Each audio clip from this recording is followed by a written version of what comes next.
Streaming, buddies. Let it go. How am I feeling about Windows 10? Windows 10 is junk.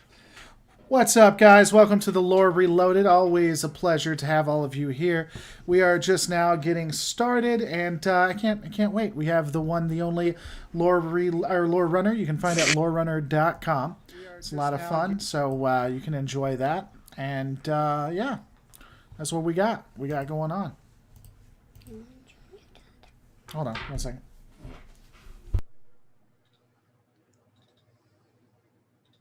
You want to say hi to everybody? Say hi. Look right there. Hi. There's Say the hey. adorableness quotient for the day. I love you. It's very important to get that out. All right, so today we're going to be talking Lore Rerunner. Yeah, I like that. Today we're going to be talking about the Undiscovered Country. A film that isn't as well constructed as Star Trek II, but honestly is a film that I have trouble touching because it is such a wonderful, amazing film in my opinion. It's the only film that might challenge Star Trek II for my favorite amongst the Trek films, personally, my opinion. And of course, you know what? I don't really like this backdrop. Does this backdrop work for you, Reloaded? Was it the StarCraft one? No, it's this Earth thing I got. It was my symbol hovering over. Oh, yeah, you look fine. I don't care. I don't know. I don't think I like it. Okay. Let me just nuke it. Let me nuke it. Hang on. Sure, take your time. Let's get rid. There we go. That's better. That's better. Well, All right, yeah. I'm good. Let's do this. I don't have your channel up for some reason. What do you mean my channel? How do you not have my channel up? Well, no, that's not. When did you finish your last show? A bit ago. There it is. So how many hours of prep did you have? I'm just asking for a friend. Well, I spent about an hour and 40 minutes lying down with my eyes closed to try and get rid of this headache. I don't think you're allowed to do that. Yeah, funnily enough, I felt really bad about doing it. Before you begin, I have a discovery question for you. Do you think the new Federation caused the burn? There's a rumor that the new Federation is not as nice and good as they come across. I really hope they're not doing that. That is a consideration I had that is so tropish. I would love for the Federation just to actually be good. I know it's crazy, right? Wait, what? Yeah, I would actually just like them to just be doing what they're doing. I honestly, I think it's coming out tomorrow. I have a couple of ideas on what I think the burn may be. I still think that it might be the Vulcans or the Romulans. And I also... I have to give Lore Runner some props because he's the one that gave me this idea. I think they may be pulling in from TNG, where there was some some issues, like where it was causing tears in subspace. And I'm wondering if they're not going to combine that with the one episode where they did the Stargates before. Remember the name of that one, Runner? You know what I'm talking about, though, right? Where it was going to replace one. Yeah, so the Federation of the Iconians, that episode where they came together and had an alliance and then specifically had starships go through Stargates. No, the one where... They said it was going to replace warp drive, and you had the wave beam the of wave stupid. beam. That's really stupid. I think they may combine the TNG episode with the subspace fissures with the wave beam stupidity, because that's exactly what you haven't seen it, but that's exactly what it looks like. It looks like the wave beam idea that they were dealing with. Okay. Yeah. So, I think that might. So you haven't seen it, but just spoilers for those in the most recent Discovery episode. They have ships, and what the Vulcans believe. The Vulcans think the Navarians now think they caused the burn, and the way they did that was dealing with basically Stargates. A ship would enter into the gate and then get sent off because they're running out of dilithium. And so I think they're going to combine. I actually would love that. I hope to God it's that compared to the Federation doing something. Now here's okay. Can I do one more thing? Because I know we're supposed to be talking about Undiscovered. Go for it. Here's what I think, and I'm just going to put this out there. What if the Vulcans did it, realizing, because the Vulcans said one of their issues is that the Federation was becoming too large, that it was starting to impose its will upon individual members, making them do what they didn't want to do.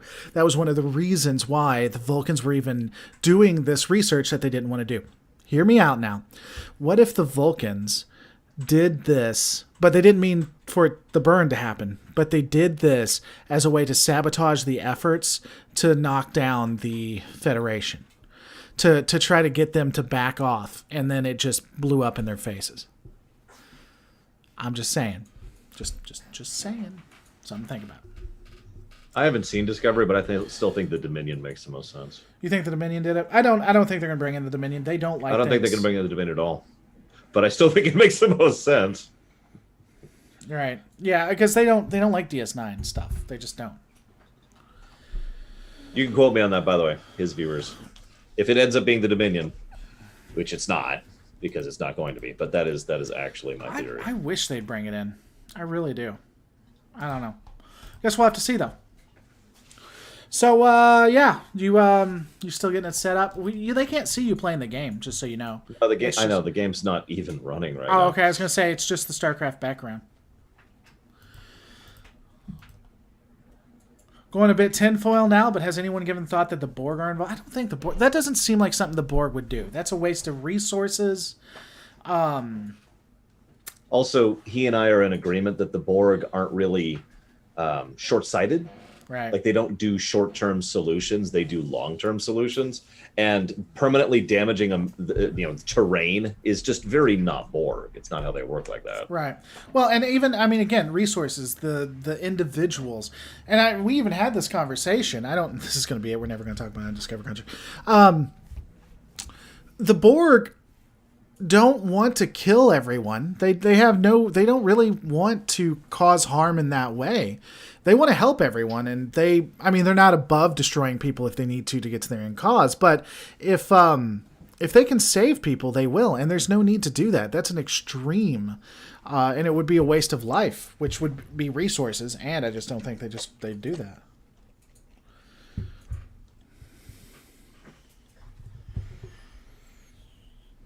So what you doing, Runner? I'm trying to diagnose this with someone else. Oh, is it going as well as you'd hoped it would be? It is going wonderfully. KO, now let's talk about the mother freaking pump hand. I don't know what a pump hand is. I think he meant pimp hand. Okay, because pump hand changes this entire conversation. It changes things slightly, yes. Then how did you know to say it that way? Max Matthew asks. How do I know what to say what way? What are you talking about? Before season 3 started, I hoped that the burn would be a Borg resurgent. No, there's Borg. The Borg are one-offs ever so often, if that. The reason why Voyager, the main reason why the Borg suck in Voyager, is because there's no way to write the Borg like they're written in TNG and have them as a reoccurring villain. Not unless you want to change the way Voyager is done massively. You would basically have to turn it into The Walking Dead in space for it to make any sense, and that would have been something I don't think they're willing to try.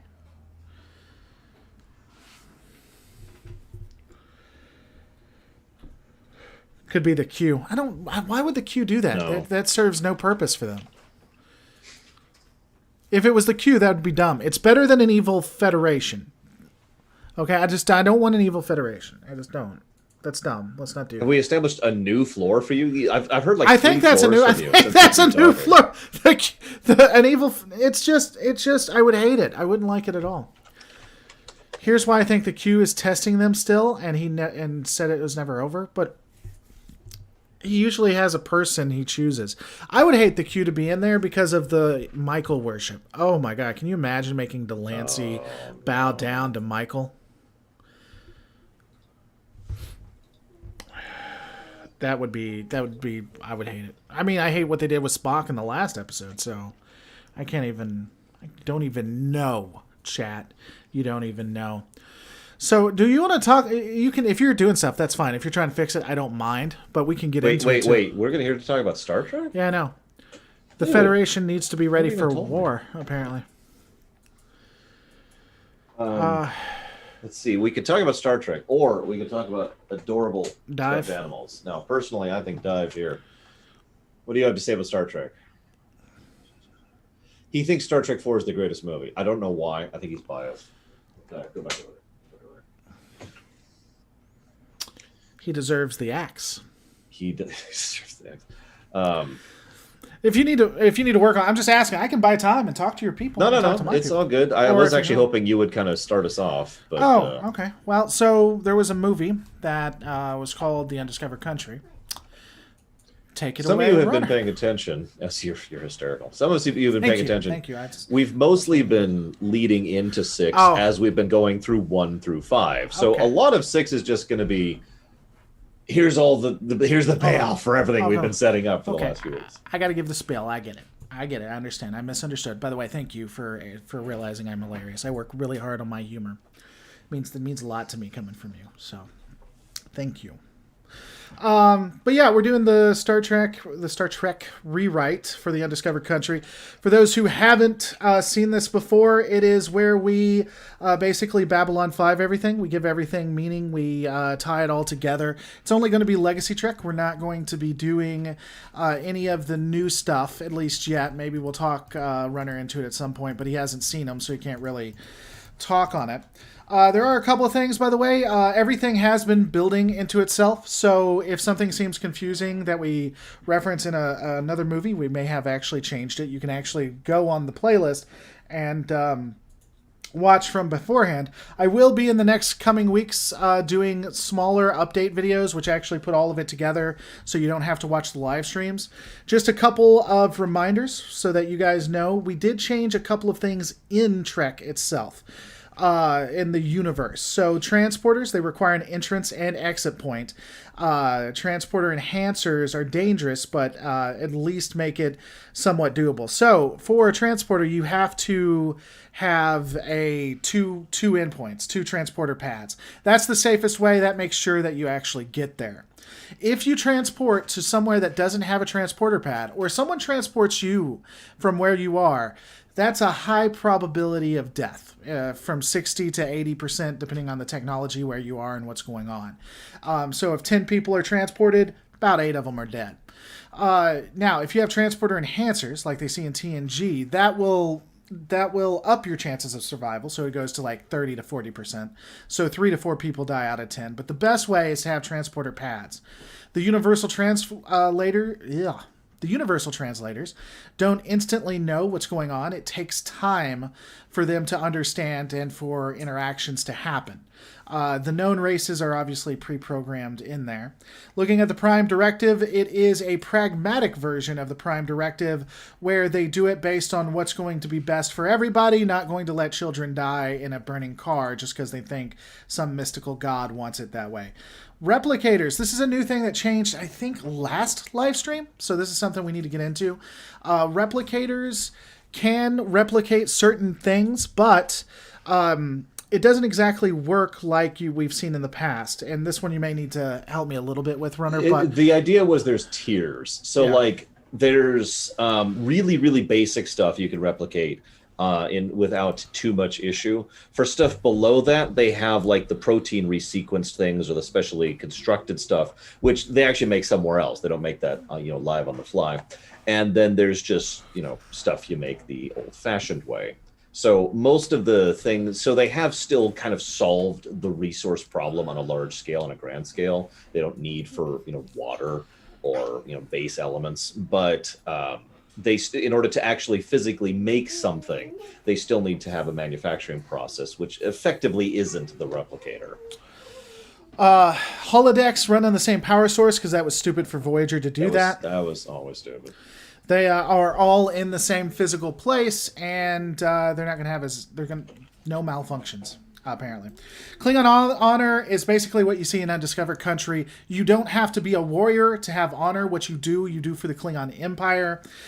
So, for instance, if you're a cook and you cook as good as you can, or you make creations that are loved across the Empire, then you have brought honor to your family.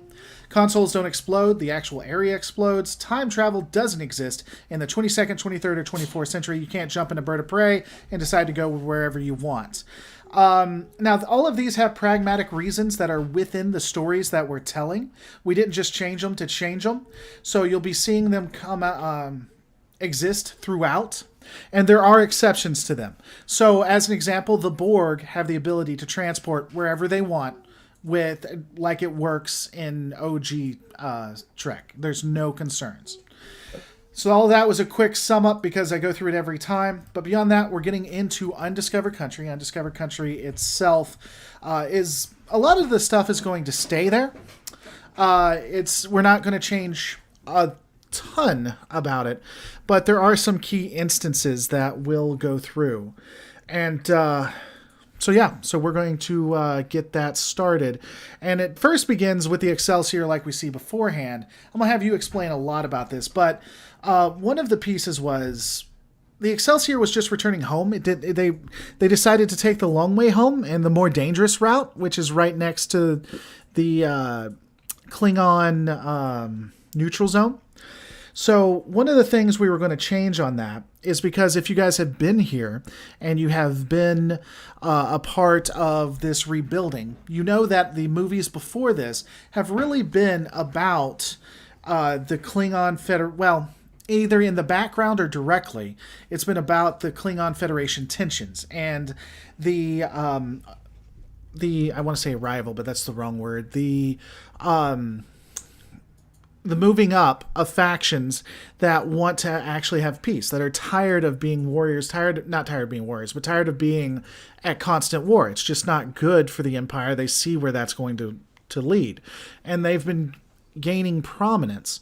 And so in Undiscovered Country, we're going to change it a little bit. So the Peace for All Time is actually, we're adding an addendum to that. So as a part of the Peace for All Time, as a part of the treaty, the Klingons are going to get a seat at the table with the Federation. They're actually going to get they're going to get to be a part of the council itself, the Federation Council. Now, this honestly isn't outside of OG Trek all that much, because in TNG Season 1, they were actually a part of the Federation. They were a part of Starfleet. And so I'm going to jump in really quick. For those of you not aware, that's not speculation on his part. That was the intent by the writers and creators. That was deliberate, consistent effort by writers, by the cosmetic people, by the actual producers, and then they changed their mind somewhere in season 2, and I'm not even sure why. But I thought it was you that actually said why. It was either you or SF Debris, but it was because they wanted Worf to have to choose between being a part of the Klingon Empire or being a part of the Federation. No, you're right. That was me, and I forgot about that. Were you wrong about that? No, I was right. I just forgot about it. That's so. As soon as you said that, I was like, oh yeah. So Starfleet, they were in Starfleet. They actually say they're in Starfleet, and set pieces in Klingon ships. So a Klingon ship will have the UFP and Klingon insignia, and their rooms have Federation and Starfleet paraphernalia. It was a deep retcon, like within the same season or like the next season. It was stupid. So we're just moving that up to right now. So when the tensions begin and when things arrive, it goes from the Klingons are going to become a part of the council to we may actually have war. So that's going to be the actual what's at stake and what's possible to be lost, right? And so one of the things, we didn't completely agree on this or why they specifically were there, or we didn't come to an understanding, but... The Excelsior? Yeah, the Excelsior was going to be at the border, and we were kind of finicky on why. I kind of wanted them to be there as a show of, not force, but trust or understanding. Like the Excelsior would be near the border, near Kronos, just in case somebody was going to try to take advantage of the situation or try to self-destruct everything that was going on. They were just keeping a watchful eye. If Kronos needed them or if the Klingons needed them, they would enter into the neutral zone. If they saw anything, they were just making sure everybody was playing nice. During that time, and again, you can jump in anytime you want, Runner, but during that time, they would actually start having a conversation. So you'd have Sulu sitting there with the XO on the bridge. The XO's looking a little finicky. And Sulu starts talking to him. And he asks him, what's up? You know, I don't generally see you this nervous. The XO would respond that he's not used to being so close to the Klingon neutral zone, or it makes him nervous being here. And so they can get into the conversation, and that's how we learn that the Klingons will actually get a seat at the Federation Council. maybe have a third person there talking about how it's never going to happen. How the whatever the other house, you brought them up, I forget their name, the house that's against it. Which I'm sorry, there's actually several houses that are against it. Sure, but you had a main house. Oh, DeGore. How the DeGore house, like the DeGore house is never going to let this happen. They're never going to let it pass, and they kind of have some back and forth on that. Well, hang on, I'm going to jump in real quick because if you remember back in Star Trek V, the DeGore house actually ended up joining the Gorkonites in Star Trek V. Oh, okay. Well, there'd have to be. For that one. Or would it be we could have the but you don't like using them. The who are they? The Duvas, not Duvas. Oh, the Duras. Duras, yeah.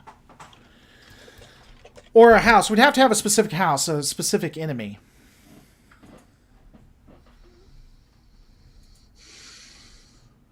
Or they could just say, well, they're never going to, you can't trust that. We could even tie into the racism thing. Have a third person say, you just can't trust the Klingons.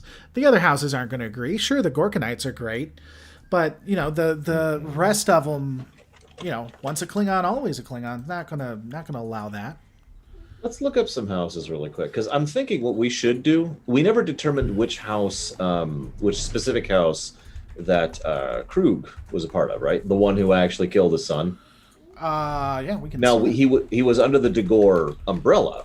He was part of the DeGore faction, but we never decided which house he was in. So we could make his house the one we're referencing here, right? Right. He That means we're gonna have to pick one, basically. He could. Maybe they want retribution. Yeah. So because they found it dishonorable. Their whole thing is, oh, you didn't fight him in one-on-one combat. You pinned him against something and destroyed a ship. Why would we ever want to be with dishonorable Patak like that? Exactly. So we could just literally pick one. There's several smaller ones. There's like the House of Nogra. That's the one who adopted Kern, if you remember, like one reference in one episode. There's House Konja. That's the house that O'Brien was faked to be part of. We've got options there. Yeah, but I mean, which one is that? An antagonistic house, though? It doesn't matter. I mean, we're talking a 70-year gap there. Okay. Both of the houses I just mentioned are DS9 houses. But I mean, it has to come back. They have. This is going to be dishonorable, right? So you're painting the house in a dishonorable light. Let's make it Takufma. Takufma? Is that the house of Takufma? Hang on, hear me out for a second. Hear me out. This is the end of House Takufma. Right here. This is the terminus point. That house is destroyed and removed after this point because of this. Weren't they the good guys, though? The Takufma? Maybe I'm misremembering. Maybe it's not the ones I'm thinking of. Takufma. I thought they were the religious psychopaths in Discovery Season 1. Yeah, but they were... Yeah? Kind of? Hold on. Because Voke... the house had not earned a place after the death. Remember, I haven't seen Discovery, so I'm going off of vague info here. He brought the houses together in a holy war. But Voke ended up being... Yeah, let's do it. I don't like him anyway. I never liked him. The House of Takufma, put that down. I'm not going to remember that. And they're going to be destroyed. This is going to be the end of it. This is going to be their termination point. They're going to be wiped out. Okay, so brought to you by the House of Takufma. Yep. Gee, I wonder why people think I hate... It's my Discovery. fault. I lead them this way. I'm sorry. The House of Takufma. So, what else? There was something else that was going to happen during that.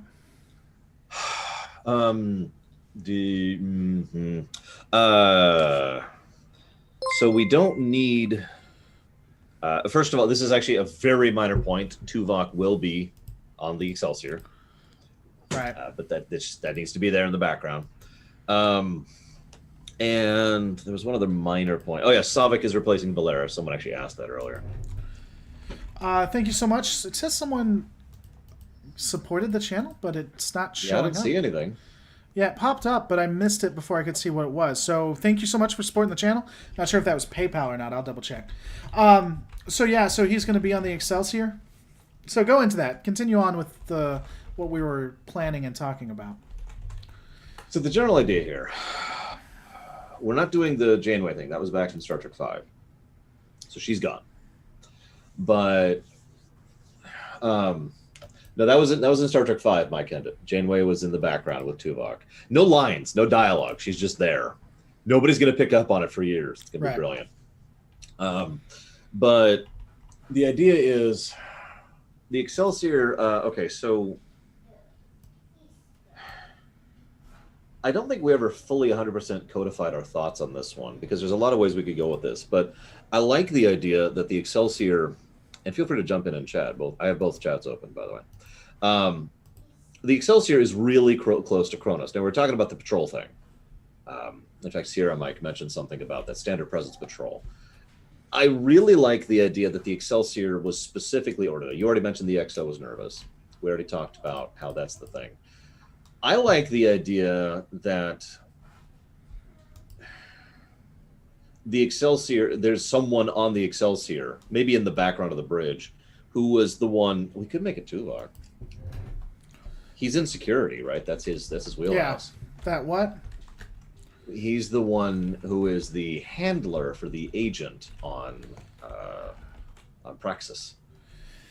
Yeah, I don't know. You got into talking too much. Do we want the small world syndrome or small world trope? Because that would be very small world trope. We're already bringing a DS9 character in, if you remember. Yeah, I do. Talk to you later, Donovan. Thanks so much for coming by.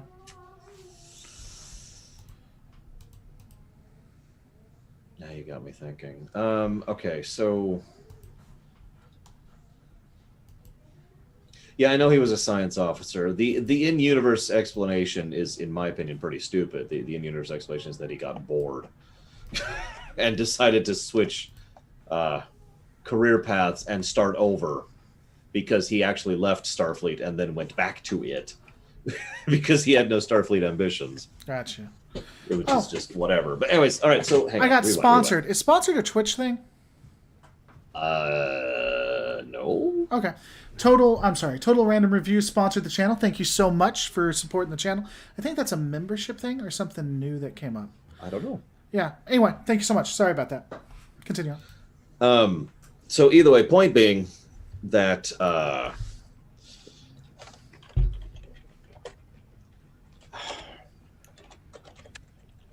I can't talk and type at the same time. I'm good at multitasking.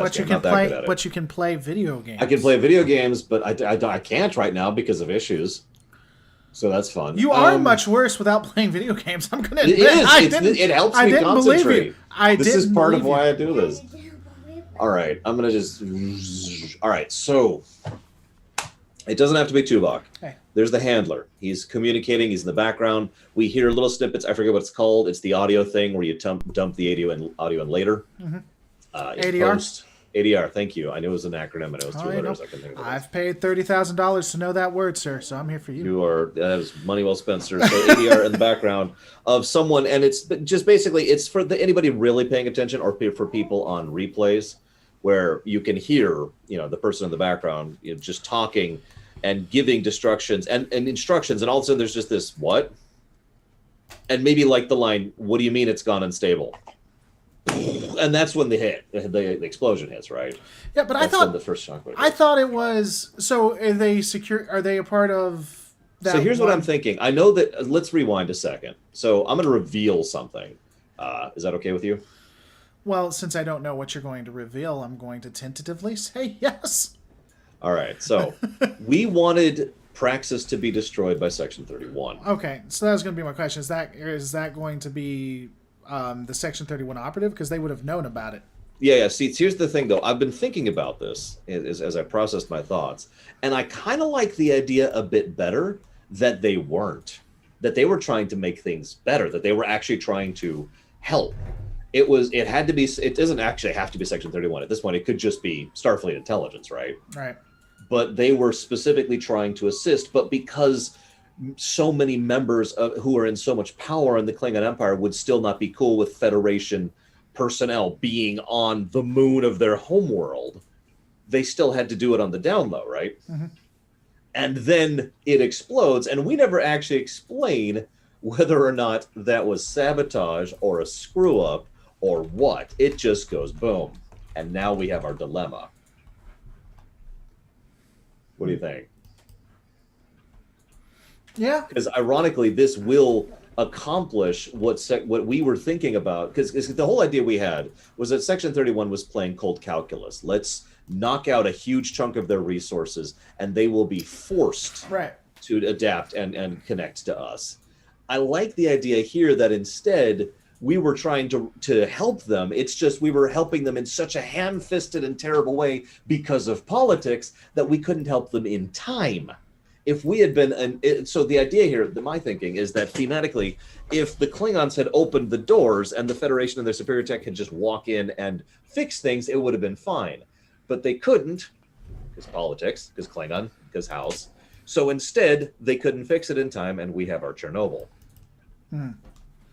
That's what I'm thinking. You know, it's funny. We wouldn't have it in here, obviously, but there's also a Lower Decks reference you could do. Because it's like, wait a second, what's happening? Or it's going unstable, then you see it explode, and then in the same earpiece, you said, we are so getting fired. Just in the background. Just in the background. That actually happened in Lower Decks. Spoilers, but they did something that caused massive amounts of damage, and they're just looking at it, it's like, we are so getting fired for this. So you have that in the background. That'd be great. It's goes completely against what we're trying to set up when it comes to a cinematic point. It completely breaks the tone, but still. It would be funny though. No, we're in the background. I don't want to tell him. What do you mean tell him? I'm not telling him. I'm not telling. Tell him what? What's telling? How many? Do you think they saw that? Oh, okay. Anyway, it's horrible. They might have. Anyway, so what do you about you guys in chat? What do you like better? Deliberate sabotage, or we tried to help, but we were chopped off at the knees? So, right. Yeah, I mean, I've always personally believed, and I know he actually disagrees with me on this. I've always personally believed that Section 31 are inherently good.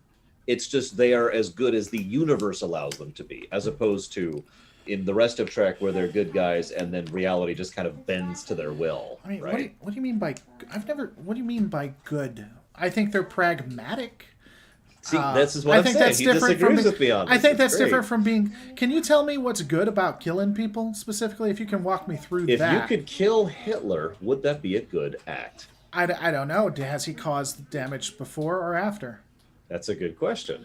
So let me know. tell me where we are in the timeline. I'll tell Exactly. you. I'll tell you whether it's a good action or not. Because if I might be so bold, killing Hitler after is simply a conclusion. Killing Hitler before is prevention.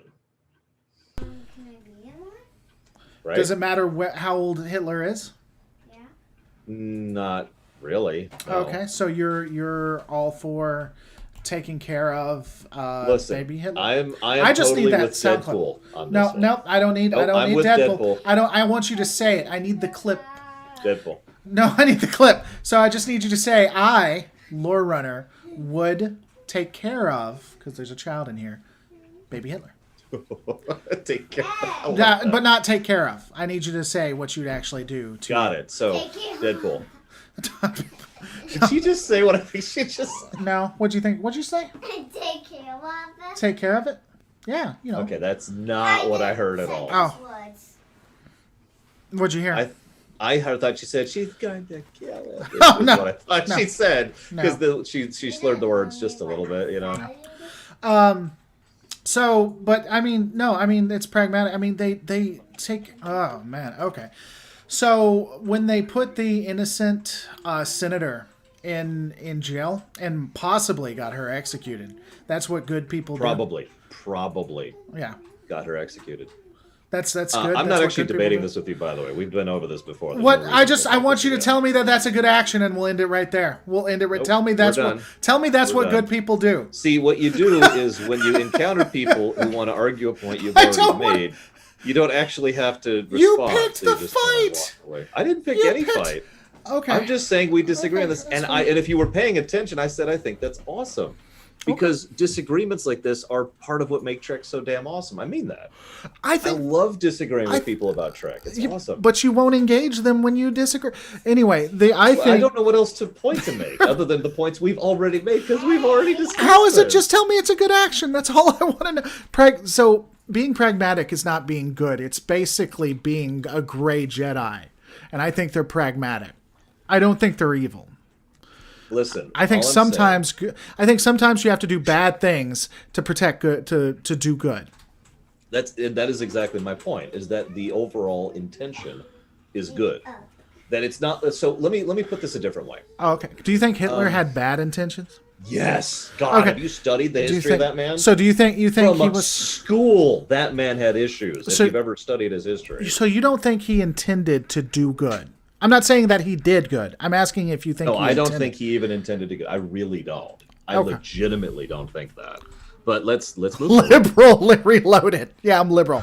That's one thing I'm known for. My progressiveness. All We're right. getting Anyway. way off in the weeds here. My point is that I think because you already said it. You've even agreed with me on this. That they are as good as the universe allows them to be. And a truly good person would not do any evil act, even if it was for a good means, because they are a truly good person, right? Right. But that doesn't exist within most realities. Most settings are not like that. I can think of 2 settings where you can do that in it. 3. Sorry, I thought of a third one. I get 3.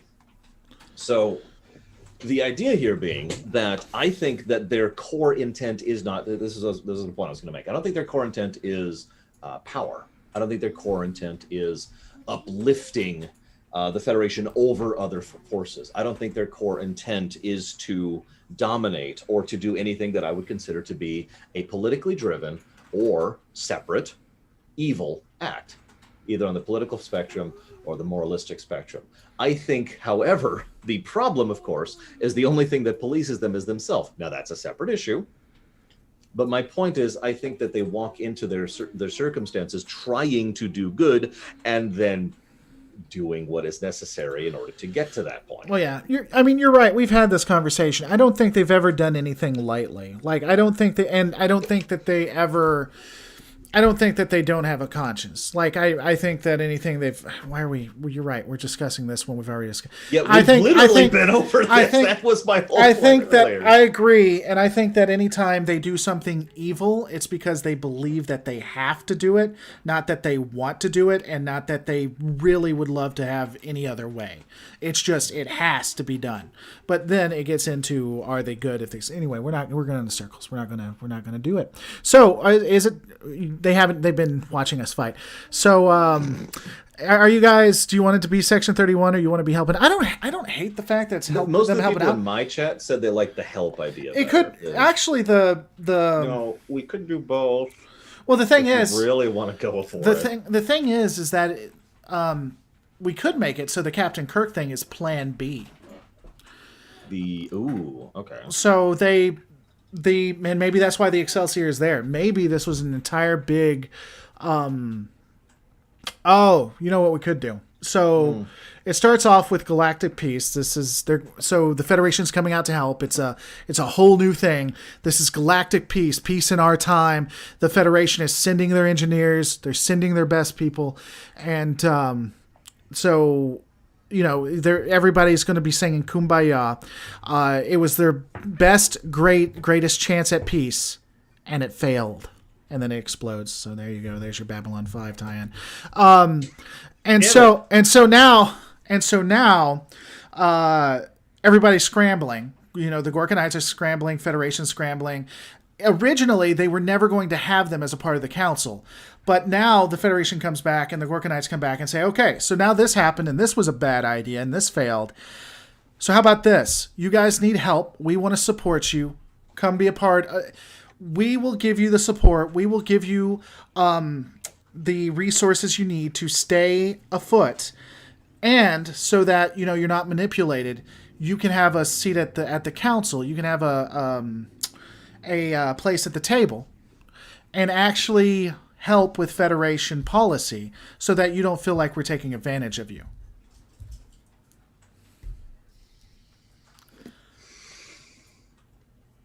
Yeah, I put it all together. It does put it all together. Thank you. I like that. She knows better than I'm trying I to do. help you. See, she's trying to help us. She's doing a good job. Oh, she's doing a good job. You're doing a good job. Yeah, and I'm saving up money for something. And she's saving up money for something. Anyway. Oh, that's a good thing to do. I don't know how old she is, but I was saving money. I'm pretty sure by her age. Yeah. I'm dead serious. When I bought Mario 3, that was with my own money. All right, so I think I kind of prefer the they're there to help option. If we were going to have sabotage, I think I like the thematic idea that rather than it being any kind of organized force at all, it's one guy, right? Mm-hmm. Like the one radical, the one terrorist, the one psychopath who just is like, no, and sees and like finds the Federation there. I and think freaks out that the Federation is there. if we're doing it this way, I think our Section 31 actually goes against how they would normally act, so they couldn't be involved. Because remember, the way we've talked about Section 31, they're like a last resort. They just make sure the pieces continue the way they're going. And so this would be something that I'm not sure, they'd keep an eye on it, but I'm not sure that they would actually interact or try to do anything with it if it seems like it's pro-Federation. Yeah, no, I agree. So I don't even think it would be consistent if this is the way we're going to have Section 31 beyond monitoring involved. Yeah, I agree completely. So let's go ahead and go with the help option. Now, if we're shifting it to help, we now have the option of making Sulu in the know. Because Sulu's pretty well positioned and he's got the track record. So as a well positioned and respected captain of the Federation, he could have security clearance to know that there's the Federation engineers and the Federation techs trying to help. I don't even know we need to make it a secret. It's what I was saying. So instead of I see what you mean. Instead of them having the conversation, we changed that conversation completely. It's like, I can't believe we're helping the Klingons. I can't believe we're now in an age. I can't believe this is going to change everything. Mm-hmm. I can't. And then as soon as he changes we could even do that. This is going to change everything. Peace in our time. All of a sudden the ship gets hit, or the little shaking piece. We can change that conversation. Then it becomes plan B. And Kirk is forced to, because this would then tie into the little changes we're doing in the future, where Kirk, and again we'll get into that in a minute, but Kirk was trying to stay out of it and had succeeded until this, and now we have to have him. There's no other option. It's this or war. Okay. Yeah, no, I'm with you. So, all right. So, so we'll have the initial conversation. I like it. Let's make it open, at least on the Excelsior. Obviously, the Klingons not open for reasons we already discussed, but amongst the Federation, we know. We know, and we're dealing with this. And they're having their conversation. The first shockwave hits. I still like the idea of the ADR thing in the background. Right. You know, the guy who just reacts to it and it's like, wait, what? Because who's directly piped into the text and just... So the shockwaves hit. And this could then lead to the announcement, the official announcement. We don't even have to change it, but from Brigadier Kurla, right? We don't have to change it much, but instead of Excelsior being directly hailed by Kurla, instead that's the message that goes out everywhere. Right. That's the, oh God, damage control. Everything is fine. Respect the treaty. Do not cross the zone. We understand what's happening. We're dealing with it. And then it cuts to Sulu, who is, he understands. He realizes what's happening and what the impact of this is. And maybe someone in the background says something like, instead of, do we report this? Someone in the background says something like, so about that plan B, or something similar, right? Right. The one that, they were originally going to go with. This then cuts to San Francisco, EarthGov, or not EarthGov. Basically EarthGov, wrong setting. United EarthGov. There we go. Yeah. So that leads to the big. So Kirk and crew get pulled in. They're on their way out, as we've already discussed. Most of this scene isn't going to be changed. There's one big thing that changed. Any thoughts here before I jump forward? No, I mean, I don't disagree. The only thing I would add at the beginning too, if we're doing it this way, is maybe emphasize Kirk's perplexity. I'm not Of why completely he's sure. there Yeah, and- because I'm not sure exactly how I would do it. But as we were saying, a part of this, and I'm going to let you explain this. I'm going to let you explain this piece. But a part of this was Kirk going out of his way of keeping the Enterprise completely out of these negotiations, completely out of assisting the Enterprise. The Enterprise wasn't there because we forgot about it or we didn't want to have it. Kirk actively kept them sidelined to the point that he was having them retired. He was the one that pushed for that. He was the one, he wanted out, and he was going to take the Enterprise with him while he did it. And so I would just add some kind of, between maybe him and Scotty, or when they were talking, it's like your orders were pretty clear here. I thought you had, you jumped so many hoops. I'm surprised that they're calling us in. I didn't know that they could call us in. Something like that. Yeah. I like that.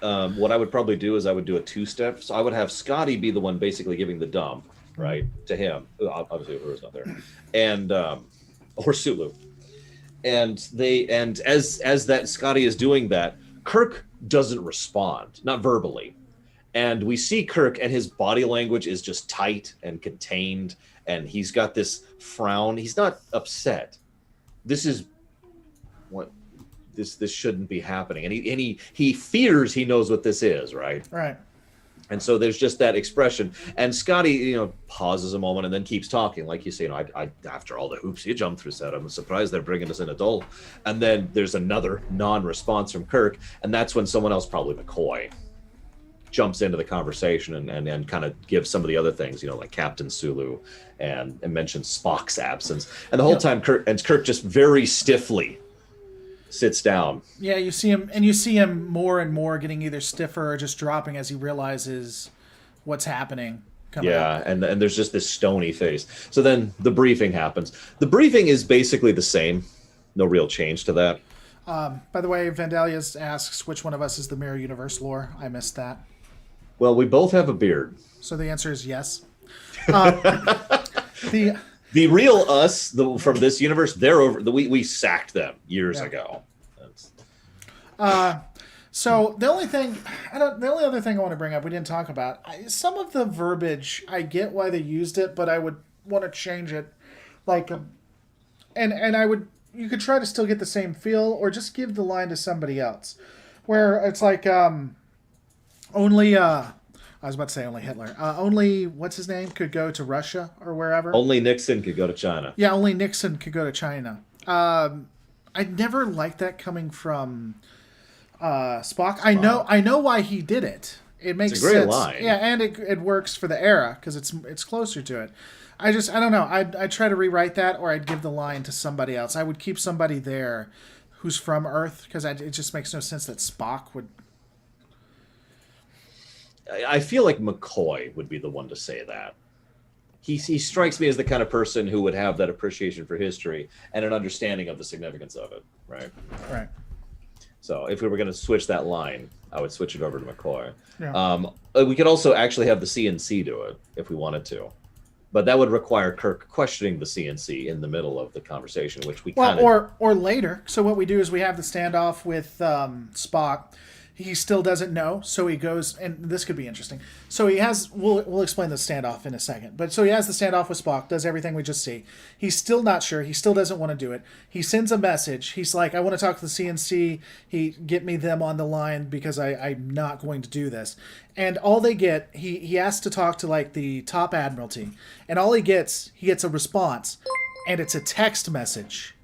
And the text message reads, Only Nixon could go to China. By the way, thanks for supporting the channel, Bio Goji 1989. But yeah, I think that would be perfect because that's the only message. And then they basically say, "Don't contact us back." Yeah. Yeah. Not a terrible idea. That's illegal. You think it's illegal? Yeah. Wait, what? Guys, we're all going to jail. Sorry. All right. Hey, because it is its own force. So yeah, I mean that's if we're gonna change it, I think that would make sense from the admiralty. Mm-hmm. No, I'm with you. So this leads to the confrontation scene. Now, this is all nitty-gritty, specific detail changes, the confrontation between Kirk and Spock. Most of the general gist of it is the same, but we wanted to polish a few individual details. What I want is Kirk to be very low, very quiet, and very somber, almost melancholic, right? As he's, I understand that this is important. I understand this peace treaty and what this will mean for the galaxy. It doesn't mean I really accept it. I'm not. And then there's this hesitation as he's talking, like he's just, because he's questioning himself. I don't know. I'm not sure if, I don't know how I feel about this, Spock. I'm not sure if I can do this in the heat of the moment. You put me out there. You said this, lower loaded too. You put me out there 80% of the time, 9% of the time. I have myself under control. I can do the job. I can deal with this. I'm not sure I can deal with this. I'm not sure you want me on the front line with the Klingon. And this is when Spock's going to jump in and say, Jim, or no, he doesn't say Jim yet. Sorry. He says, Captain, you were specifically requested and required by the Chancellor. Now, if you remember, we have Gorkon back in season 3 or season 2 of TOS. We haven't decided where yet. But Gorkon is actually going to be in TOS. Gorkon and Kirk. It's going to be a pair off. I'm pretty sure I know which episode I want to do that in. And also the Gorkon respect for Kirk specifically, and Kirk's respect for the Gorkonites have been a recurring element we keep bringing up in Star Trek 1 through 5. I bring all that up because the whole point is that Gorkon personally and the Gorkon house have both said it has to be Kirk. He's the one. He's the point man that we all respect. And he's the one person that even the more rival houses, even the ones that are not on board with this thing, will say, well, okay, it is Kirk. Meanwhile, the Federation is playing at their own particular brand of politics. We have to send Kirk. He's a legend. If we send anyone else, it would seem like an insult. We have to send our big boy. We have to send the biggest name we have, because otherwise it's just not going to be taken seriously. So both sides are mandating this. And now Spock, in much more eloquent manner, explains this to Kirk. He probably does so in a manner of slight confusion, because he knows Kirk knows this. This is when Kirk is just, he's down there, and Kirk is just been getting quieter this whole scene, until finally, in a very, very quiet voice, I'm a soldier. That's funny you say that, Biogo. I was gonna actually, or Biogoji. I was gonna quote a similar thing. I'm a soldier, not a diplomat. I'm not sure. And then this is when Spock will do something. Now, viewers can interpret this how they will, but the intention here is that Spock is going to reach out to his friend. Up till now, he's been kind of pushing the professional angle. This is when he will say, Jim, reaching out to his close friend, his Nakama, Jim. They are dying. Now, the reason he does this is because he is reaching to the one thing he knows Kirk espouses above all other things, his morality. Kirk will always put his morality before everything. Like, all the captains have something at the top of the priority list. And for Kirk, it has always been his personal sense of right and wrong. So he reaches out to Kirk with that intent. Jim, they are dying. And that is when Kirk is going to respond. And remember, he's been quiet this whole time. He's going to just practically shout, let them die. And it just comes out in that kind of stilted, almost like he's choking back the words. And he's shaking just a little bit as he says it. The idea here is to get across this idea that he may or may not actually mean that. But in the heat of the moment, he cannot help but say that, which is Kirk's point. Yeah, I mean, and we were even talking about it where there's a pause between them, like both of them are startled. He's even startled that he said that. Mm-hmm. And that's where he resets. He says, and he could even say that. He's like, I don't even know if I meant what I just said. This is why I cannot do this. Because I can't tell you if I was just frustrated or if I really want to watch them burn, or something to that effect. And either way, it ends with, Spock, who at this point is more than smart enough to have realized everything that I just explained to you. Spock just says quietly, with a very calm but gravely tone, there is no other choice at this point. So That then leads to, okay, so they go up to the ship. Right. Then they head out, and we meet Savik, who's back. Who doesn't Because love it's Saavik. That's the big thing. It's Saavik. Saavik has her scene with Spock. Spock mentions how he is stepping away from Federation service. He's going to walk into something else. And he has, I mean, the connection between Spock and Saavik has been something we've been pushing for the entire series. So, you know, the idea that Saavik is going to, you know, he wants her to succeed him to be this new Vulcan member of not only the Enterprise and its crew, but also part of Starfleet, yada, yada, yada. That big scene doesn't really change much. All that really changes is the actress and the name. We also see the scene with Kirk, which again doesn't change. There's no reason for it to change. I've never trusted Klingons. No, and I never will. I'll never forgive them for the death of my boy. That line is fine. We don't need to change that. Because again, the point is made that he is not even sure if he means that. He is just speaking out in frustration to his personal log. That's kind of the point of that. It's a venting point, right? And if you remember, in the actual film, he then adds, you know, I forget the exact dialogue, but it's something along the lines of, you know, Spock tells me on the verge of a new history. How can history ever get past people like me? Which gets across the point that he himself, and again, this is in the film itself, he himself is not wanting to be a part of this because he recognizes that he doesn't want it, even though he recognizes it's a good thing and it should happen. Della. Kronos 1 shows up. Yeah, and then you wanted, before they had the official meeting, there was going to be a meeting between Gorkon and... I haven't decided where I want this, but yeah, I want there to be a more personal meeting between Gorkon and Kirk. Because remember, they actually met back in TOS. Right. So, I mean, you could have... It's like, you could have it where, I guess maybe before the official meetings, Gorkon requests a private conversation with Kirk, because he's excited to see him. He's excited to be there with, I mean, excited is whatever, Klingon excited version of excited. Yes, he's enthused. And because that was your scene, so you want to, I know you did the last one too, but no, it's fine, it's fine. So what I want is, again, this would be a very quiet personal scene. The idea, I would probably have Kirk, I picture something like 10 forward. There needs to be a bank of windows, and it needs to be larger than just a meeting room. And so Gorkon comes in, and you know, it's David Warner, sorry. And then suddenly a ton of money gets dumped on Reloaded's face. Oh wow, I didn't see that before. Thank you, BioGoji. That's really awesome. He's not from your channel, is he? Nope, I don't recognize the name. Oh, thank you so much. That's awesome. By the way, if you want to send a message to me at james@lorereload.com, that can actually fund something that I'll do for you. Say thank you. thank you. Say we're going to go buy toys with that. Oh, We're that's gonna so buy cute. toys. Yeah. Love you. Are we gonna actually buy toys? What? Are we gonna actually? Yeah, I'll actually use that to get toys. I wasn't joking. Oh. There you go, Bio. You just bought us some I heard toys. that all the time, so I heard it when he did that. Ding. You hear the ding? All right, go play, baby. Love you. I All right. So, yeah, you were saying that. The only thing I want to add before you finish is that he comes in enthused, and then throughout as they go, the way Kirk acts drains him. He just slowly drains. So he almost leaves the same way Kirk came in.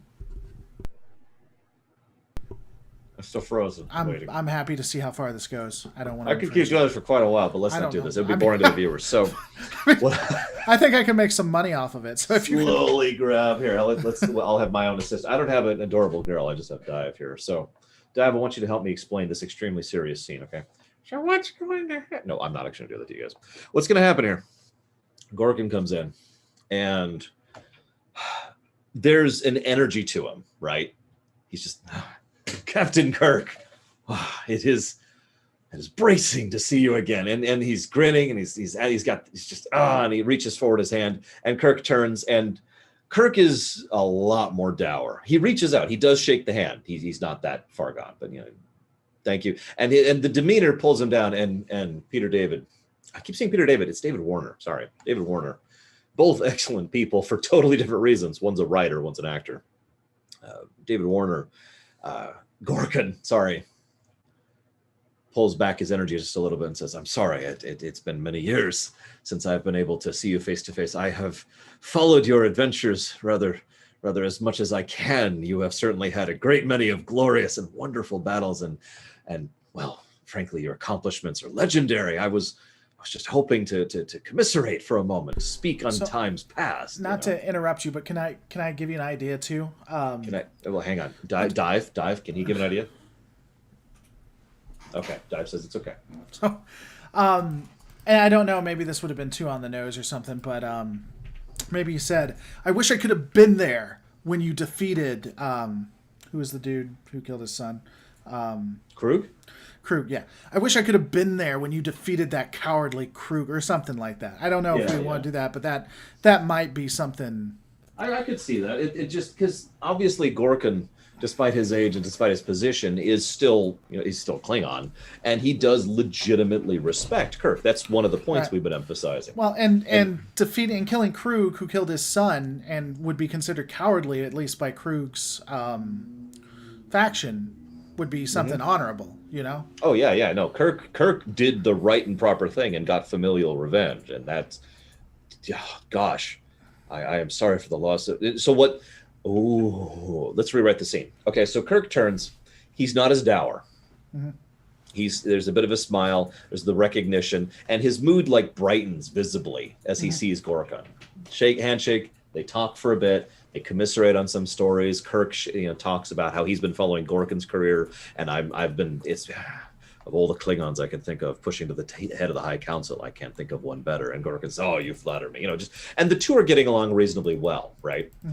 Then Gorkon says, and I wish I could have been there to see you wring the life out of Krug's cold and stupid eyes. Getting revenge for your... And then he cuts himself off, because what he does is he turns as he's grinning and thinking about, looks at Kirk, and Kirk's face has gone from this to this. Right. And Gorkon recognizes, because he's got a brain and he can observe, he recognizes the tone change in Kirk's demeanor. And Gorkon, who is a diplomatic person, recognizes that he's gone too far. This then determines the tone of the rest of the meeting, which is going to be relatively short. The scene is going to be relatively short after this, because Gorkon tries to engage Kirk, and at this point he basically fails. Every time he tries to bring something up, it's just yes, of course, I understand completely. And they're both like, maybe Krug tries to just instantly go into, maybe he realizes he messed up and then just tries to, it just becomes operational, where he's like, so I have all the meetings been gotten, or have all the, is everything taken care of, type thing. And so as the two, and what eventually happens is Gorkon realizes that this conversation is over, and he turns to Kirk. He doesn't apologize. Not only is that not a Klingon thing, but he thinks that would be a disservice to Kirk. Right. And the memory of his son. So instead, he turns to Kirk. He doesn't shake his hand this time, by the way. He does either a bow, which I like the idea of, or a more traditional Klingon salute, or he could also do both. And this time, and Kirk, inclines his head slightly in return. Gorkon turns to leave, and there's no dialogue until Gorkon's almost out. And Gorkon, as Gorkon is reaching the threshold, he pauses. And Star Trek loves to do this. Someone will turn away, walk away. The door will open. They'll pause, and then they'll say a line. That happens so much in Trek. So Gorkon's leaving, door opens, and Gorkon says, and just kind of turns a little bit. And I forget, you actually came up with a great line for this, Reloaded. I forget how you worded it.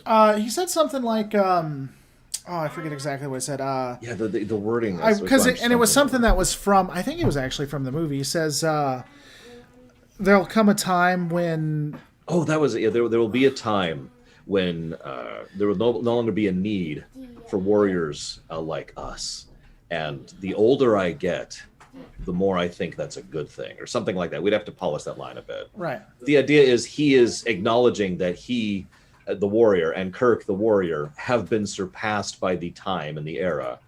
And the implication needs to be there that at one point in his life, Gorkon would not have sought what he currently seeks. Yeah. It could also leave it up to interpretation.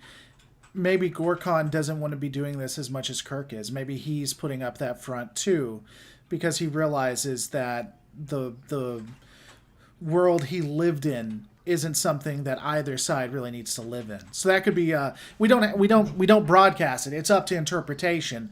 But if that scene to me would make me wonder if Gorkon was even wanted to be there. He has a mask as much as Kirk does. And then once he messes up, once he goes back, like that could even be the thing. He goes back to his warrior age.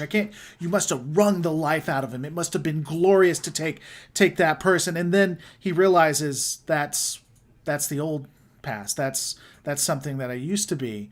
And then he drops the mask and he says, this age is changing. It should die. And, but again, I think that would be good for interpretation. So that's the insert scene. You'll notice we're not doing many broad changes to Star Trek 6 because the broad strokes of 6 were great. Right. There's not really a need for structure there. This then leads to the dinner scene, which, again, couple individual changes. This is also when we see Chang again. If you remember, Chang was actually brought up previously. Oh, we missed one piece. Oh, what's up? So the one piece we missed is, we have the dinner before that. They have the beaming aboard of everybody. And in the background, I'm going to love this. So, not in the background. So right next to Gorkon, as they beam up, you have a very young teenage officer right next to him. And Gorkon says, Kirk, Admiral Kirk, I very much want you to meet someone I think will play a large role in this new era. Would you meet warrior, lieutenant, whatever the Klingons do? Probably not even lieutenant, below that. Yeah, but I mean, I don't know what their structure is. I don't remember what an ensign is in Klingon. Yeah, but either. whatever. The ensign version of Martok. So you have Martok there, a very young Martok. And what'll be interesting, and you'll see this is going to be more in DS9, but I kind of want to break the veil there. Once the Chancellor dies, we're not going to go into it just yet, but once the Chancellor dies, Martok, who had this promising career, is actually going to go down, and then it's going to be kind of a redemption era for him in DS9, which I think will be really interesting. But let's go with Beck. That's basically enlisted rank. Okay. So it's bare bones, bottom of the rung, right? So this is Beck Martok, but he says he's going to play a vital role in our new future. It's going to come a time when this is going to be where it's at. And so then we get to that. And we still have the racist pieces to it, too. Like, I hear the new Klingon versions, whatever. Yeah. Anyway, Martok... Oh, I'm not going to say So we have the Martok scene. We have the dinner scene. Martok wouldn't be present at the dinner scene. In fact, he basically wouldn't be present in the movie at all. Right, and the real reason that he did that is just to give him that prestige, I think. That's why Gorkon did it. Martok now met the Admiral Kirk, one of the warriors, and that gives him prestige as he goes up. He's not playing a vital role. It's just kind of a cameo and to give him that prestige to build up. So dinner scene happens.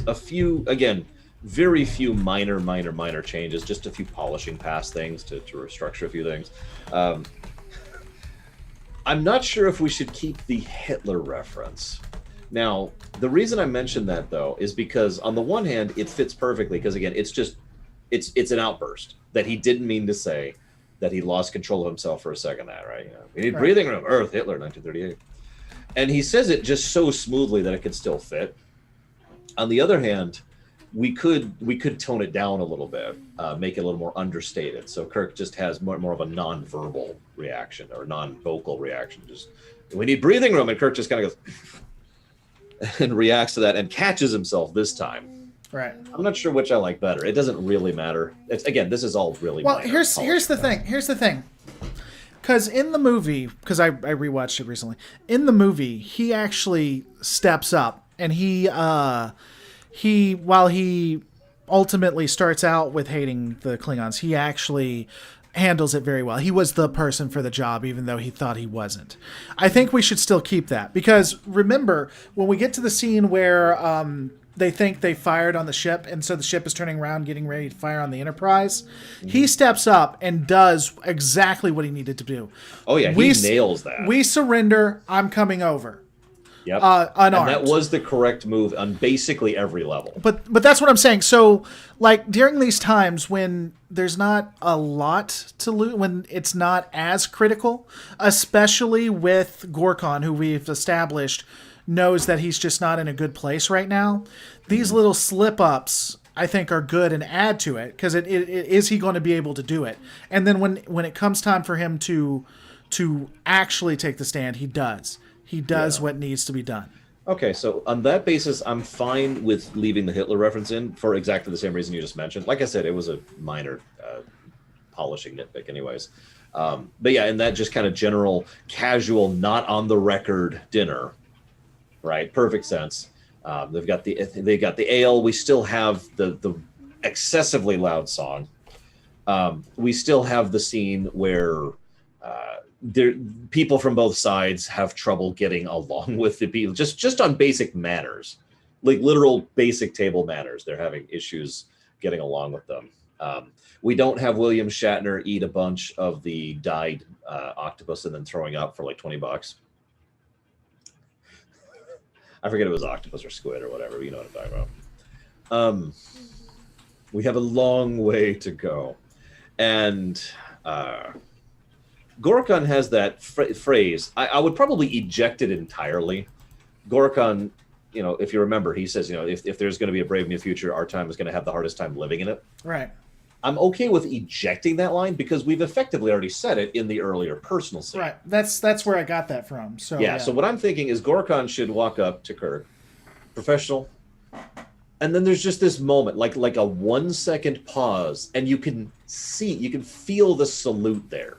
Mm-hmm. He doesn't actually do it. And then he turns and walks back onto the platform. Then Chang comes over, starts quoting Shakespeare, like you do. And do we not hear the chimes at midnight? Goes back on the ship, beams over. What then happens, and I still like this, is if you remember, everyone just is, oh, God, they were terrible. They don't say this, but that's their attitude. Oh, God, they were terrible. It is Spock who points out, I doubt that our behavior will be well written of as well. Right. And then, it's pointing out the culture difference and the culture shock and blah, blah, blah. Again, most of this stuff is just fine in the film. Fast forward. We are reading an unusual neutron energy surge. I wouldn't even change that scene at all. That's just poetry. Right. And honestly, most of the immediate follow-up of that is, again, nothing. I would change nothing. Here's a quick question, just out of curiosity, and we can't go too far into it because we're already late, as is. Do you think that was done on purpose, or that was just something they noticed that the conspiracy people didn't account for? What, the neutrino energy surge? Yeah. No, I think that was something they didn't account for. I think that was Spock being Spock. And you'll notice all it did was give them a small heads up. Right. It wasn't enough to do anything. So I think that was just them missing something. Right. I was just curious what your thoughts on that were, because it didn't seem like it was a part of the plan. No, absolutely not. I sincerely doubt it. So the shot goes off. Everything. The only thing I would change is I would have a very brief scene. You remember there's this part where he asks Scotty, is like, did we fire? And Scotty's like, no, confirm, we did not fire, but according to our records, we have fired, blah, blah, blah. And then there needs to be a scene in this section. It's the only change I would have, where Scotty just pauses a moment, frowns, and kind of tilts his head like, wait, what? That's it. That's the only change. That'll come back later. Okay. So we fast forward, the Katinga turns to fire. Kirk immediately surrenders and says he's coming on board. That prevents the Katinga from absolutely destroying. Shields up, Captain. All this stuff, brilliant stuff. So the assassination has happened. You wanted that. Do you still want to push for that? The eye thing? No, that's fine. Other eye thing better. We don't even have to do the eye thing. Guys, do you want the eye thing to be in Star Trek 6 with Martok's eye? Because we can do it. We'll ask him when we get there. Okay, so that's going to be much later. It's going to be much later. So the assassination attempt happens. The Katinga turns. Kirk surrenders. Goes on board. And it could just be Twitch too. Twitch has been really whatever today. Well, that's YouTube usually that has that lag issue. It is. I was surprised to see it was Twitch. So I'm just playing in my head The one thing I want to add, you'll notice that we did a lot more establishment, but we're not changing much of the result. Right. And that's on purpose. That's very much on purpose. Don't let it end this way, Captain. Now has a lot more meaning now that we've done all that work back in TOS, back in movie 1, back in movie 5. So that line doesn't actually need to change as a consequence. And a lot of this stuff doesn't need to change because this is how we write this. We did this very much on purpose. Now, this leads to Act 2. This is the mystery act, trying to figure out what happens. There are 2 broad changes that need to happen for this act. The most obvious one is Uhura is not there, which only changes a few specific Who scenes. Who would lead the security forces? I know. When she uses the thing and disintegrates in the mess hall, who would lead the security forces into what they can only assume is them being boarded or someone going crazy? And so first, we'll talk about that real quick. That is the most stupid thing I've seen, and I didn't really realize it. If you guys rewatch that scene, what they do is they use a weapon and they set it to disintegrate, which is basically kill, and it disintegrates something, and you have Uhura with 2 different security officers like, what's going on, guys? Where they're rushing into the door, not getting the situation, just rushing in. And then you got Scotty doing the same thing. Who's firing the thing? Not you have an active gun situation, and you got the you got the communication officer and the engineer, the chief engineer, figuring it out because security's a little bit busy. Yep. They gotta put up some boots, not related. Sorry, what were you saying? Anyway, that was just... No, you're absolutely right. I'm kind of agreeing with you. Thank you for the bits, Zeronali. You know the question. Thank you. The mystery really only has a few small individual changes to replace Uhura with someone else, and the big change would be Scotty. This is the major change to Act 2. The Federation is willing to sacrifice Kirk to the Klingons for political reasons. That's not changed. The Klingons are willing to sacrifice Kirk to satisfy the need for vengeance. That hasn't changed. They decide to sentence him to Ruarpente rather than kill him outright. That hasn't changed. Most of these all fit perfectly. The only thing I would change towards that is a little bit is maybe because the Gorkonites in those houses would find it really odd that Kirk would do this, like because they would listen to what Gorkon said. They would be really surprised because Gorkon always spoke so good of Admiral Kirk.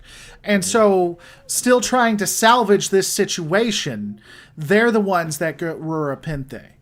That he was actually sentenced to death, but they used their clout to get him to Ruarpente because they knew that if he gets killed, the Federation is done. They just slaughtered the hero of Starfleet.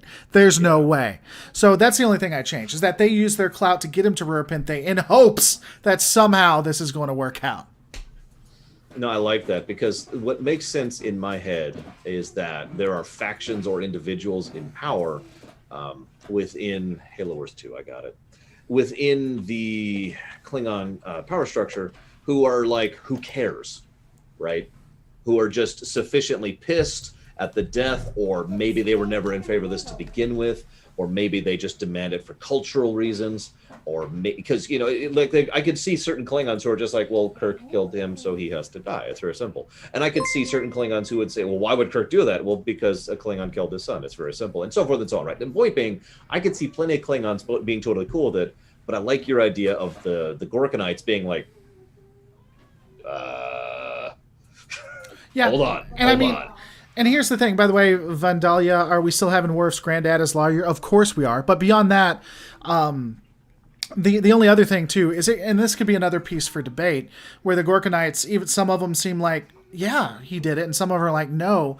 And ultimately, we get to the president who is talking about how the House saved them, sent them to Ruarpente, and leave it up in the air if it was a political move or if they actually believe that Kirk was innocent.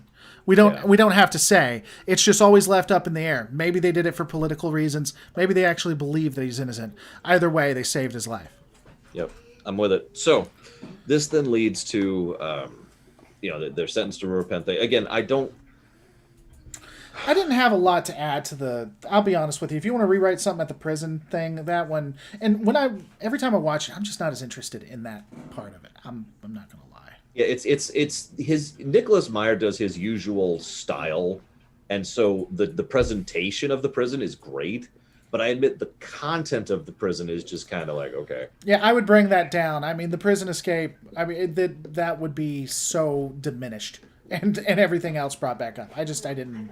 The problem is restructuring or indeed ejecting the prison escape would be a thing. We would have to that attaches to so many points backwards and forwards. The restructuring that would be kind of a thing. I don't I'm not mind. saying we shouldn't. I don't mind. I don't mind having it. I would just diminish a lot of it. I would condense it, honestly, personally. I'm not against keeping it as it is. I'm just saying for me, it doesn't add a lot. It's not. No, I'm with you. I'm with you. The only thing, why don't we go ahead and condense it, and let's use that filled up time later for the thing we already talked about at the conference. How's that sound? Yeah. So let's condense the thing. We don't even have to show. There's this whole thing. You work well and you're treated well. Work badly and you die. And there's this whole lead up. They go in and then they have to have the prison scene and then they have to have the establishment scene and then they have. Now there's two scenes I absolutely want in the prison sequence. One is Kirk talking to McCoy in the bunks. Mandatory as far as I'm concerned, because that is the moment where Kirk really does. Like McCoy this whole time is just like doing his usual snarky thing because that's his coping mechanism, by the way. Yes, Blue of Alex.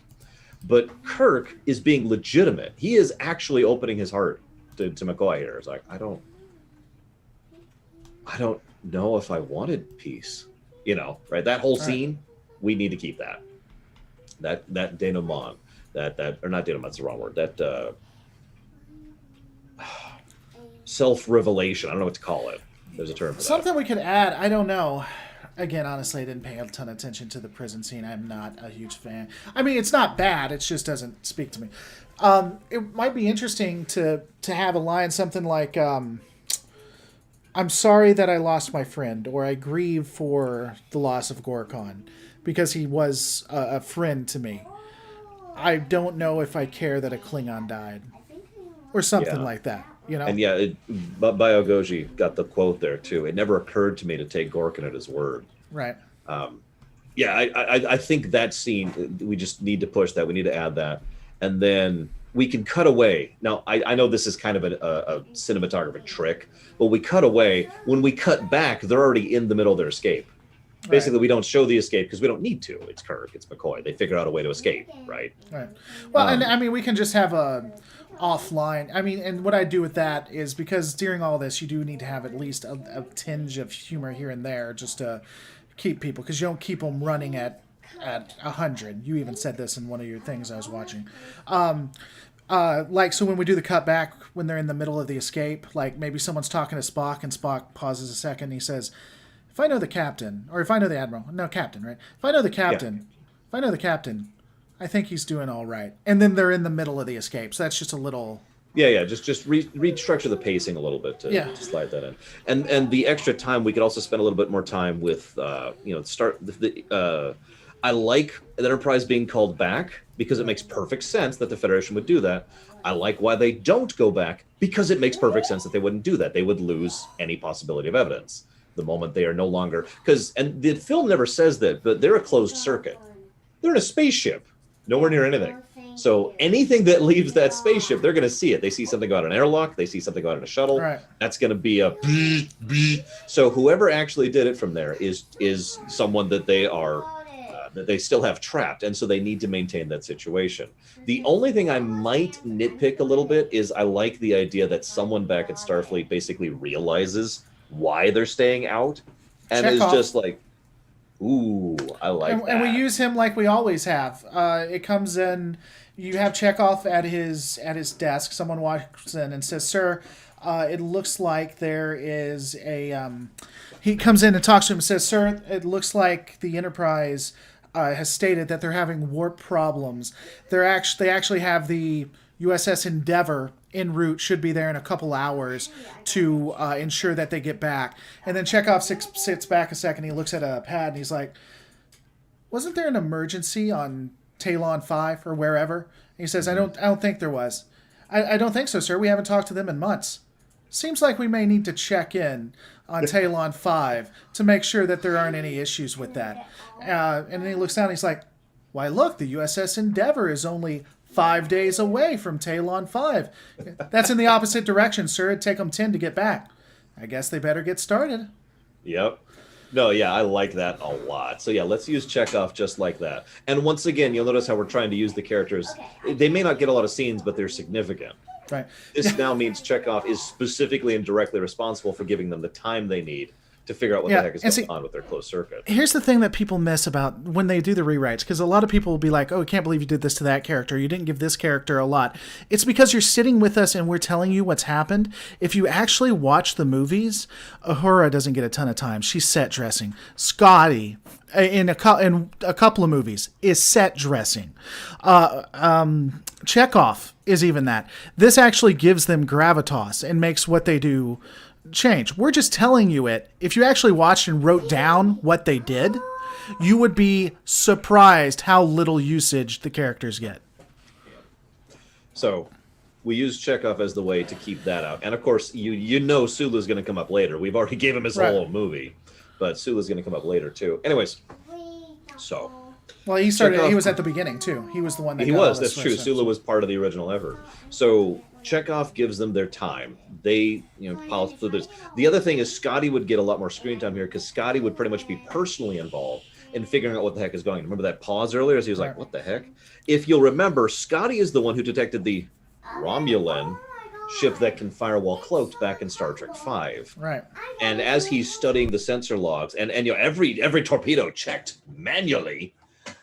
So it wasn't us, which means, and so as much as I don't want to take away from Spock's thunder, I like the idea that Scotty is the one who pieces it together, again, because of his previous experience. And he discusses this with them, and this is when someone, maybe Savik, actually would kind of fit this. So now we go to Starfleet, and this is when Spock would come in and be like, no, we have one piece.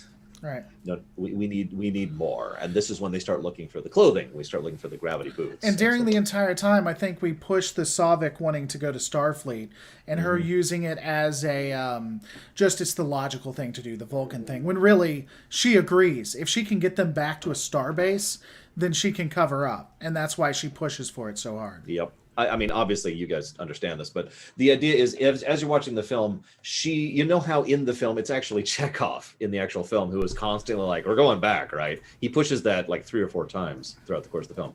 We would effectively be making that Savik instead. It's just rather than being emotional about it, she would be the one who would be like, I do not understand why we continue to remove ourselves from all of the resources. The Starfleet personnel and a proper starbase could significantly assist us in this endeavor. We have only so many people, and those people are still busy running a starship, and just basically making the logical argument that they need to go back. And it is then Spock who lays it down there. Do we want him to pick up on it subtly?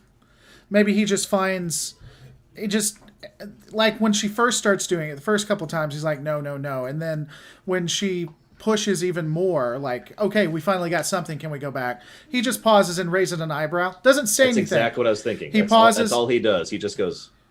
Yeah, and that's then it. And then answers her the same way. He just finds it odd why she's continuing when it's obvious what he's doing. So we have our back and forth to, again, the cameras bounce. Actually, it's 3 camera angles, but the main one is between Kirk and the crew. And then the escape sequence happens. They zoom in. They have found the boots. They rescue Kirk. Most of this stuff is still the same broad strokes of what we were already doing. Not strokes. I don't know what that is. I guess past tense of that. And this then leads to... this is probably one of the worst constructed scenes in the film, because there's this bit where they're walking down the corridor and they literally stumble onto the assassins. I understand why it's there. It's there for pacing, because what happened is there's a big low period and then they need to bring the end temperature up before they go right back down. So this needs to be a high moment, so they just race right into that scene. But I think it would have worked a lot better if, someone rushes in, and in the film it's actually Scotty. Captain, I found the things. And that's when we could have someone else rush in. Let's have Savik rush in. And Savik says, Captain, I found the assassins. And then jump cut to them not literally walking into them in the corridor, but them being over in like the quarters or whatever, right? Mm-hmm. And then there's the court, and then so they're all standing there. Scotty's still got the uniforms. That's when Scotty gives his line. The uniforms belong to these men, Burke and Samno. And Spock is, and then we have the wonderful scene. I can't believe I missed it first time I ever watched this film, where Spock and Kirk are in the background, and Kirk just kind of whispers into Spock's ear, and Spock just says "fascinating" or whatever he says. And that then leads to, we are now taking order. And this is a beautiful scene, by the way, because they then do an announcement over the entire intercom of the entire ship. We are taking statements.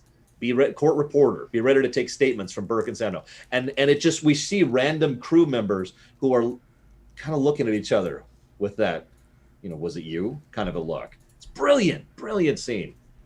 Because that tension, because nobody knows who the actual assassin is, and they all know there's an assassin active, and now they know they're going to get the statements, and there's just this vibrant tension wire, and that leads into another, God, I love this movie, by the way, another brilliant scene, which is the one in the sickbay. Now, the only thing I don't like about that scene is they leave a lot to chance. They presume that Saavik will not fire.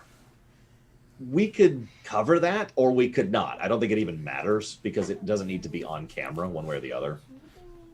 But her coming in, I like the idea that Spock, you have to shoot.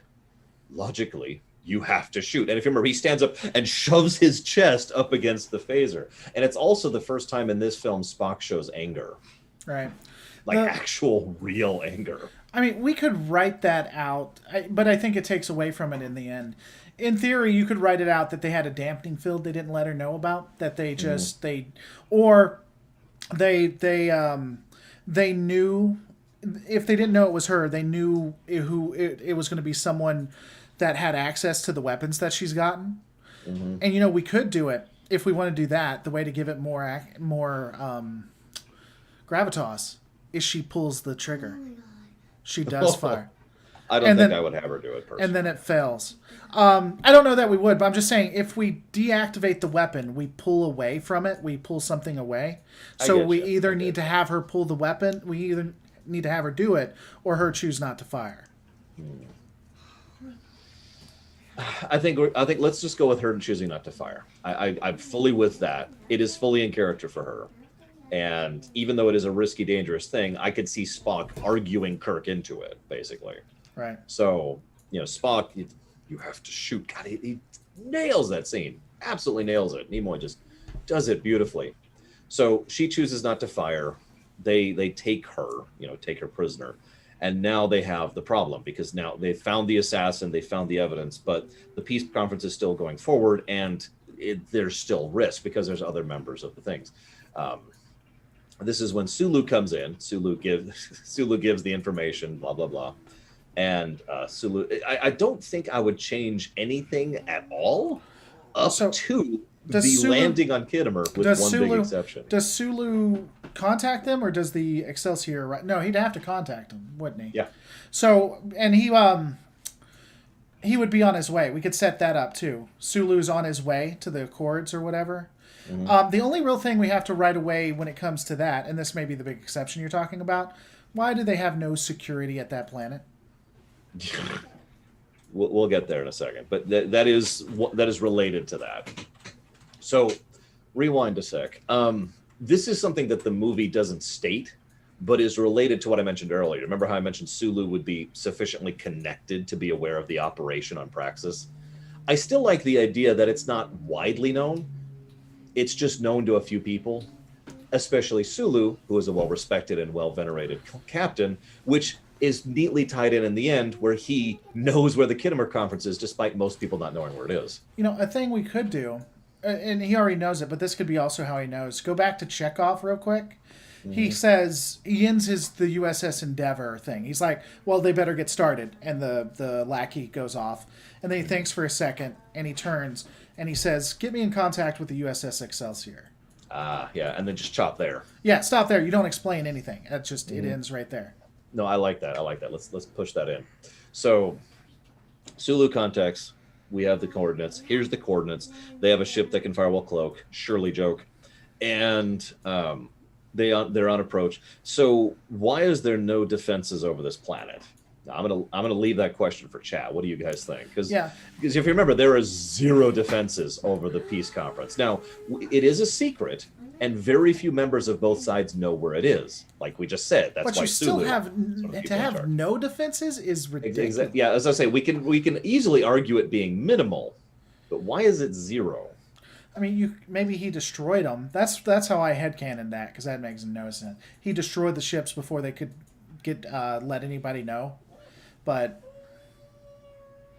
we'll let the chat. Yeah, I'm gonna let chat. It's gonna be about 6 minutes on my side, so I'll let you. Yeah, hang on. So let's go ahead and pull out Read Shadow Legends, the surprisingly crappy game. Oh man, can I tell you something? Oh, go ahead. That pisses me off about Raid Shadow Legend. Good, she's not listening. Oh, dude. So you know how they pay off everybody. By the time they got me, I guess they just had no money left. Ridiculously low amount of money, even though there are like videos dedicated to how much money they were giving away. It was stupid. It's frustrating because it's like, man, I want to be paid off. Pay me off. Give me like $10,000. It was. You don't have to tell it's close. I'm not. But I'll say it's closer to that than it was 1,000. Oh, that's sad. That's sad. Oh yeah, I laughed them out of the room. No, that's all right. I mean, I wouldn't have even accepted. I don't do Raid Legend because of their whatever. I wouldn't have accepted the money anyway. But I'm at least don't insult me if you're going to come to me. You know what I'm saying? Anyway, I'm sorry. That makes me sound egotist. No, anyway. it's just. I mean, you're right. It's not really egotistical to say that if you're going to work a job, you should be paid for the job. Even someone who works at McDonald's has that exact same right. If you offer a McDonald's employee 2 cents an hour, that's an insult. Right. So. So I've seen a few ideas. So here's the general direction I was thinking. Now, we don't have to show any of this on camera, although expositing this would cause an issue. But the problem is, what should probably happen is a multi-pronged problem, or a multi-pronged solution, right?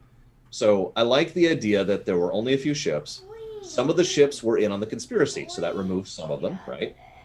And then the idea is to have each different point move in and remove another ship until there's like only one ship remaining. And that last remaining ship is the one that was destroyed by Chang and his bird. Yeah. The only other thing I'd add is them commenting on it. Like, what I would have is, like, as they zoom in, we're detecting debris around orbit of the planet, and that's when Chang hails them. All right. As they are detecting the debris and trying to piece it together, they realize that they're on the hunt, and the torpedoes start coming. Now, another funny little thing here, if you've been paying attention to Star Trek lore, and we've been consistent about this too, most of the movies and shows are consistent about this concept as well. The games definitely are. Torpedoes aren't good against shields, and phasers, disruptors, etc. are. Like, this is the anti-shield weapon, this is the anti-hull weapon, right? Right. That's consistent in most of Trek, and it's certainly consistent in ours. I bring this up because I think this is then going to be a deliberate thing on Chang's part. This is why he's shooting torpedoes. He doesn't want to destroy the Enterprise. He wants to drag this out. Right. Well, and the other, I mean, in TNG they get a little fast and loose with it. They fire phasers when the shields are down, when really the only reason phasers and disruptors exist is to drain shields. At that point, you then KO them with it. But I agree. I also like, and I think I wish they had kept it. I understand now that I'm doing Blender and from a cinematic point of view why they had the bubble for the Enterprise. But I like the fact that there are sections on the ship that do the shielding. Like, it is a skin. And so if you've noticed that, they would hit specific sections of it to knock the shields down and then bust through that specific section. I like that, and I'd like to keep that as well. I'd like that consistent on all of it. I'd like shielding to be a skin that has sectors to it. Let's circle back to that, because I like the idea in general, but that's actually pretty complex. You can see it. I'll show it to you in the movie. It's actually in the movie where they had. I know what you're talking about, but let's circle back to that later. But anyway, yeah, I agree that he wants to take his time. Point here, yeah, takes his time. Torpedoes. I like the idea that it's a Constitution debris. Someone in your chat said that. Right. That's a good idea. Shows the power of what Chang's ship can do and what Chang himself is capable of doing.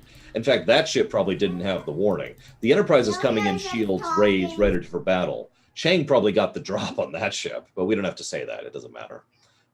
This then leads to the confrontation. The only major change in the confrontation is the obvious one, the one everyone would do. Sulu comes in, And the actually Excelsior wins. comes in, Yeah. and wins the fight. The Excelsior is the one who figures out. Well, actually, hang on. Let me think about this for a second. Because Sulu comes in, the Enterprise is getting pummeled. The Chang kind of changes his target, and the funny thing is, we got rid of the gaseous anomalies thing. At the beginning. I would. Here's what I would do. First thing I would do, I would I would have Sulu, when he comes in, say something like, lower the shields to 50% or something like that. And the tactical officer would be like, why? What's going on? He's like, I want to give him a reason to fire at us versus finishing off the Enterprise. Yeah. So give him we're going to... Taunts. Yeah. He taunts. Yeah, give him a reason.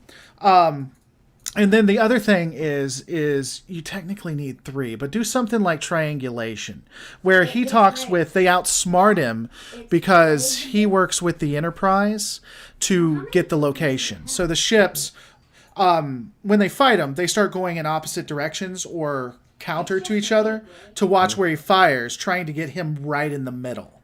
Yeah. And then they really only need, because the shields are down, they really only need 1 shot. And that's what they know. If they can hit him once, even with phasers, that's going to cause some damage. That's going to be game. Yeah. Yeah, that's all they need. So that's what they do. They try to outthink him, work in 3 dimensions, and have each other perpendicular to himself so they can see. And it basically comes to time. Can they triangulate where he is before he destroys one of them? Because if he destroys one, the other one's not going to be able to fight. And it's worth noting, the assassin is still doing his thing. Remember, we're still cutting to the conference periodic, just like they do in the movie. So the assassin is still getting in position to assassinate Chancellor, as it were, which is important because that's the other ticking clock here. That's Right. why they're in such a hurry.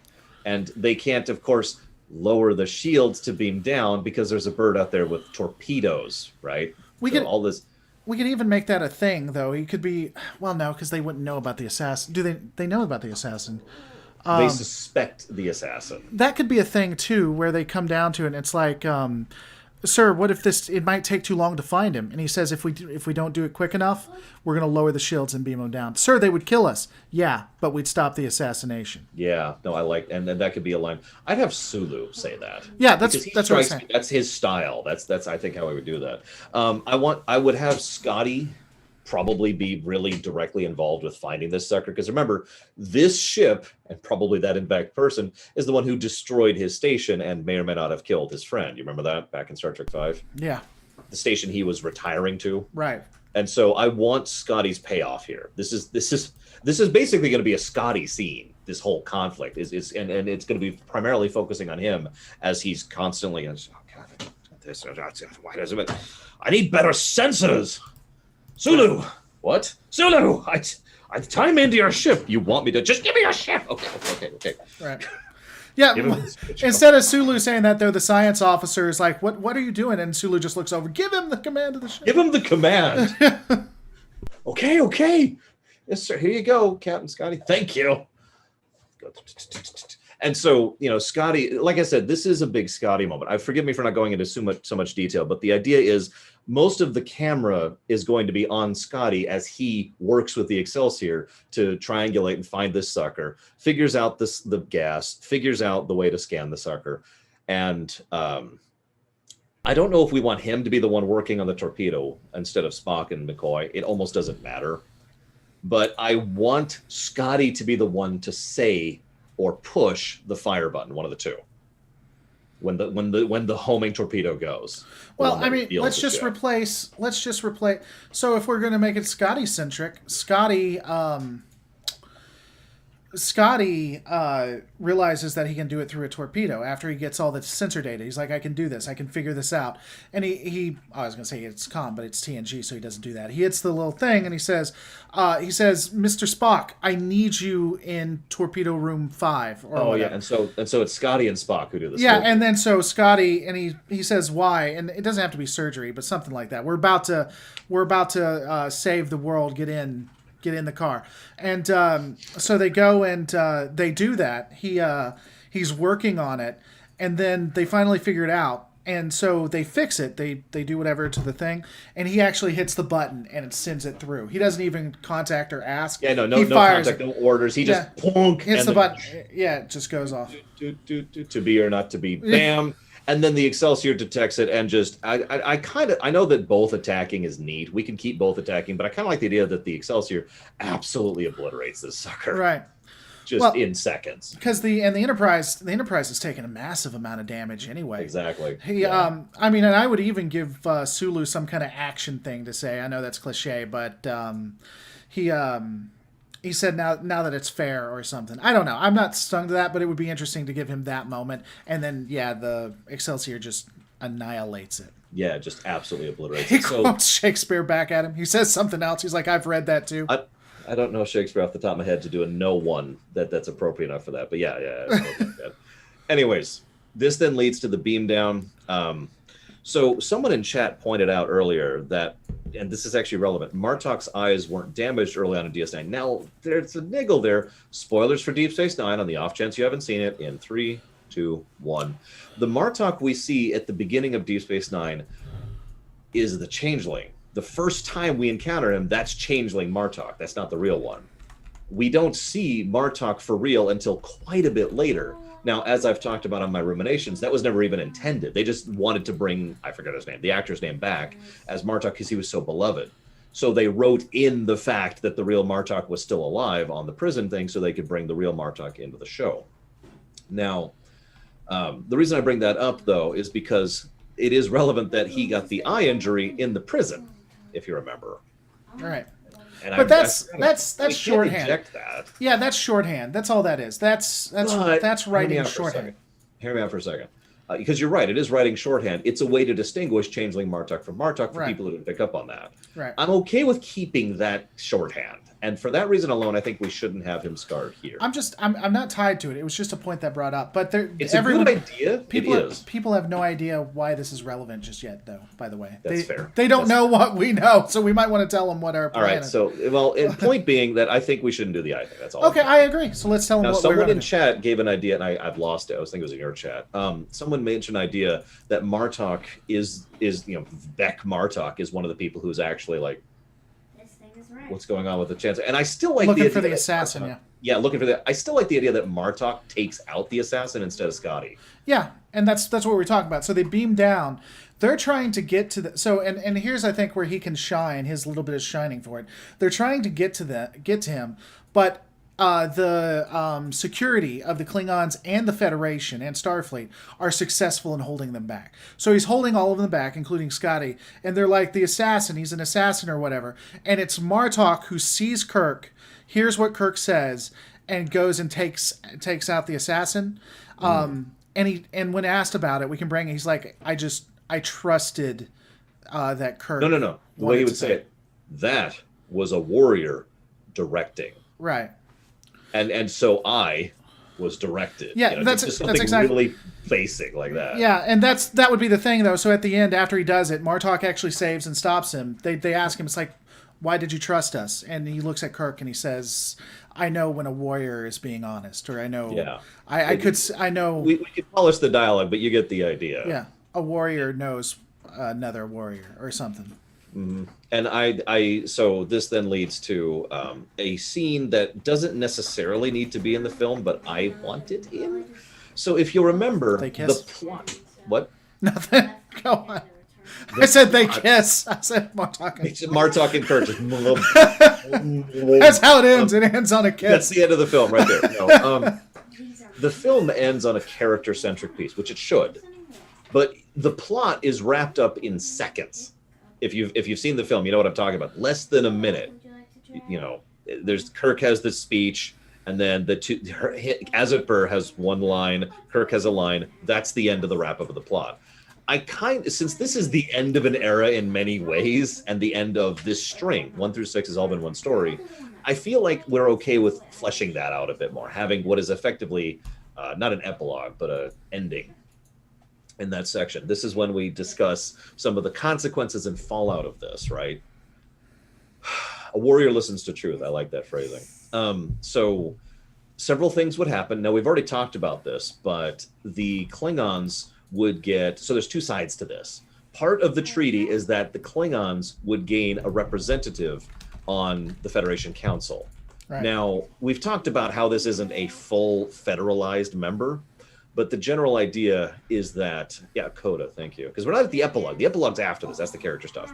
But during the Coda, we talk about, okay, we're going to get a member on the council. It's going to be like a United States territory or like a member of the Kingdom of United Kingdom, or the United Kingdom of Great Britain and Scotland and Ireland, I think is the full name. Like, you get the idea. Or like Puerto Rico, we said. Like Puerto Rico has representation, but you get the general idea. They are an associate, and they do have a seat on the council, which means they're involved.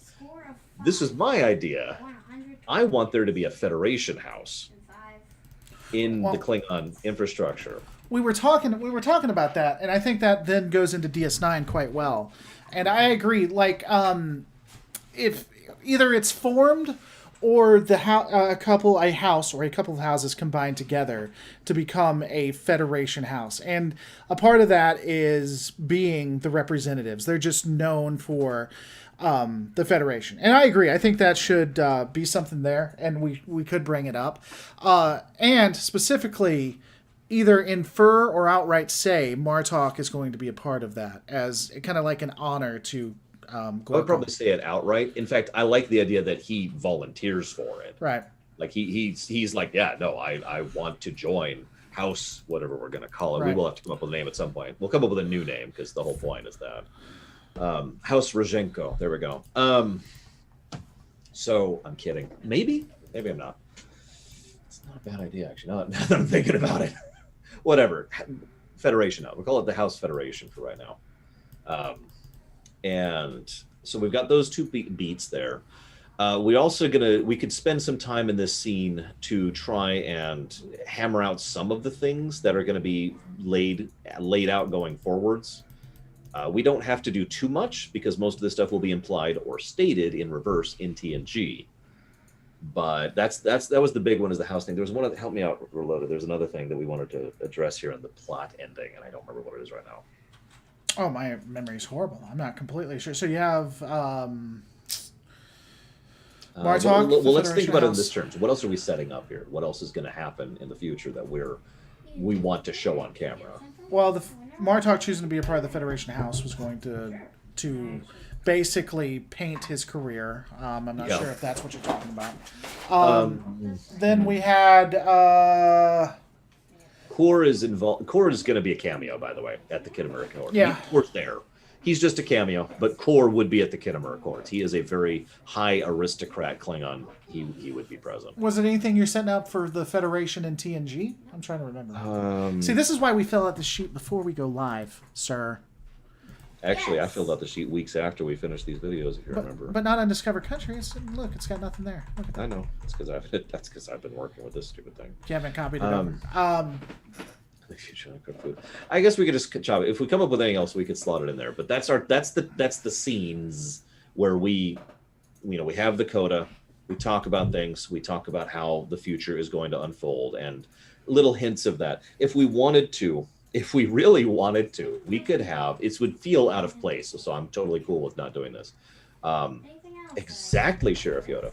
We could do this thing where we cut to Valdor, and he just gets one scene, and he's just really pleased with this, and that's it. It only has to be like 12 seconds tops, right? Mm-hmm. Like everything is proceeding exactly as intended, and maybe have. Oh, you know how you do the scene? You have him standing or sitting. Have him. No, we could have him at the Accords, if we wanted to. And he's sitting there in the background, and it just goes to him specifically. And another Romulan, like an attaché, walks up and says, Can you believe what's happening? Can you believe that this actually finally went through? And then he just looks up. He says, "Yeah, it's great, isn't it?" It's wonderful. Yeah, that's it. And yeah, he's just grinning as he says it too. I like it. So yeah, so that's Valdor, because that's going to come up. Right. Valdor and his machinations are going to be relevant in the future. We are Thanosing him, by the way. What do you mean? No, he's in the background. He's staying in the background through the movies as it's going. Oh yeah, you're right. We are. We're totally Thanosing Valdor. And yeah, it's just quick cuts to him smiling and saying, "Wait, something's coming," and then just goes. I mean, it's true. He is, because he's going to be relevant for TNG. That's going to be a thing. I'm just saying, it's funny. It's Thanosing him. So House of Dogs. I actually like that idea. Well, we can get to that later. Words. So we have that. I think that was the big thing I wanted to cover. That was it. That was the Valdor thing. So we have the Valdor thing. We have the House of Dogs, and we've got the Federation Council member seat. That cuts to the actual epilogue, which is the big one. I don't think anything really needs to be changed about the epilogue because it's basically perfect. We have been called back to be decommissioned. The only thing I would change is, if you're paying attention, the decommission thing, that's how it was, right? Like, because we restructured this so that Kirk and the Enterprise weren't really part of active service because of everything that he was pushing against with regards to this unification. So instead of, we're being called back to be decommissioned as this big somber moment, it's more, the tone would be different. It would be more a moment of satisfaction, like we're being called home to be decommissioned. No. What do you call it when you put a ship into mothballed museum? Because if you remember, that was actually a thing earlier too, and we couldn't do that because that Enterprise was destroyed. But now this Enterprise will be put alongside the NX-01 in the museum, and now the Enterprise will. It's the retirement in a good way rather than the mothballing in a bad way. Is the point I'm trying to get across? Okay. Yeah. So yeah, we were being called back to be decommissioned. Pause alongside the NX-01 or so. We don't have to necessarily call that out, but you get the idea. Right. So then, second star on the right, stay straight on until morning. Ship heads back. We have their final epilogue. We have the final dialogue, and then we see the credits, which are written out. One of the words is spelled wrong. One off the top of my head. The end. Thoughts? Yeah. No, I like it. I like it like I like the sun. You still don't know what that's from. I do like it. Yeah, I don't think there's anything to add to it. Yeah, the problem with 6 is it's such a well-crafted piece. The good thing is we've been building up to 6 this whole time, so we're good. Yeah, I mean, we're ready for this. We wrote it in the last 5 Saturdays. Is what we did. Yeah, we did. Preservation. That's a good word. We're being pulled back for preservation. So. That is it for Star Trek 6. That's 1 through 6 now. We have rewritten Star Trek 1 through 6.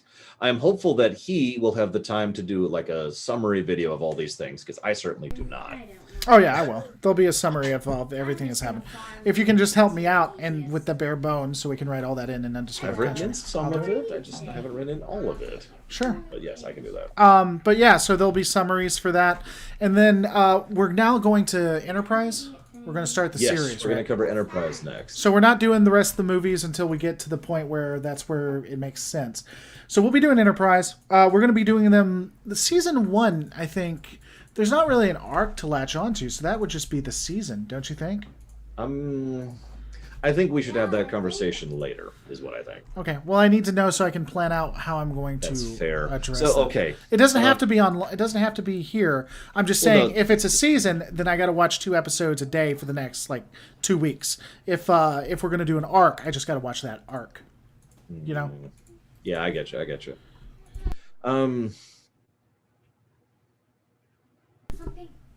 Is there an arc in season 1 that we'd want to latch onto? There is an arc there, yes, actually. Okay. I know this is going to sound... No, some of you probably don't remember this, but I remember this because I just went back to Enterprise a few months ago. The arc is... They have this weirdly recurring continuity thing going on where they constantly keep track of how far out they are, the route they're taking, and how long they've been out. And they keep track of that very consistently. I know that's not much of an arc, But you get my point. Well, the arc is we're getting further and further away from Earth, and they even mark the point. I forget the episode, but they mark the point where they pass the border, where they have gone further than anyone else has. Well, let's look at this. Pull up the sheet right here. Do you have the sheet up? Hang on. Okay. I'm not sure it transferred to the new computer. It doesn't have to. It's saved on the cloud, good friend. I know. Doesn't help me though. I can give you I can actually give you the address, and you can access it if you need. That is a true thing that could happen. It looks like it is not here, which is weird. It should be. Oh, there it is. I found it. Okay, I was gonna say if you use Google, they changed the order of my tabs. Yeah, Google can help you. They can. All right, so you have it pulled up. Mm-hmm. Okay, yeah, I see. There you are. So you see all the things we wanted to talk about. So here's the question: do we want to split those up? So we could split it into those things. I see what you're saying. But depending on how we do that, I either need to watch all or just some of it, because some of those. I like the idea of splitting it up, but workload is a thing. But at the same time, all that's doing is stretching out. It's not really new work. It's just different focus. So I think we should stretch. I think we should chop it. Okay. Chop it up. Then just look at it and tell me what you want to chop up, and then I can look at episodes. By the way, those who are watching, go to twitch.tv/Lore Reloaded, because that's where I'll be watching them with you guys. I've lost the tab again. This is so stupid. I don't like how Windows 10 does this. So last time I got 50. I got 100. So we don't have to right now. We can do it in a bit. So, but follow me on twitch.tv/Lore Reloaded, and we'll be watching it there, good friends. I thought you got bad ones. and thank you, Big Boy, very much for the donation earlier. Much appreciated. If you know where you'd like to put that, please let me know. Caves of Kud. Don't do that. Put it in Caves of Kud. Ask for it. This is it. So what I'm thinking, I know this is asking a lot, but episode 1 through 10? No, 11, sorry. That beats 1 through 26. That's kind of what I'm thinking, 1 through 11. Cold Front is episode 11. It's the second Temporal Cold War episode. But which ones... Can you bold which ones that takes care of? Yeah. I mean, if you don't want to say them, we can say them. I can find the tab. Dude, don't stop exiting out of it. That's not what I'm doing. Oh, okay. I mean, we can say them too. These two is what I'm thinking that would cover. Okay, that's 3, but that's still... That is 3. That's not supposed to be 3. It copied the wrong thing there. Those 2. It's fine. I'm not trying to be a jerk. I'm just trying to understand. Yeah, that's good. I think that falls. So we can still do that next Saturday then, because I can do 10 episodes easy. So we'll do that next Saturday. We'll do that. So next Saturday we'll be doing Enterprise season Sunday, whatever. Oh no. Yeah, we'll be doing episodes 1 through 10. You can watch it with me. There's not a set time because, oh my god. But the one thing I will say is, even if you can't watch it through me, just watch episodes 1 through 10, and you'll be caught up for when we do it. And you can add to it. Is there anything you wanted to add, or? Yeah, you should watch this guy. He's cool. Well, thank you. It's weird because we're right next to each other in mine, so you pointing up to me makes sense on yours, but on mine it's... I have no idea where you are on me, so it's whatever. Yeah, guys, go to not lorereloaded.com. Go to lorerunner.com. Don't go to lorereloaded.com. It's a terrible website. It is. It needs to be updated. Go to lorerunner.com. You'll find him right there. He's most known for Twitch, but that's where you can check. He actually does ruminations and stuff. It's really, really fun. I've been watching his older ruminations recently. It's one of those good things where you can actually turn him on, set it in the background, like a podcast and stuff. So definitely check it out. He has a good YouTube channel too. If you put Lore Runner, God, I'm tired. Lore Runner in the search, you'll be able to find him as well. Yeah, Enterprise, American Astronomy, and Flower Lore 2. Enterprise, Season 1, Episodes 1 through 10.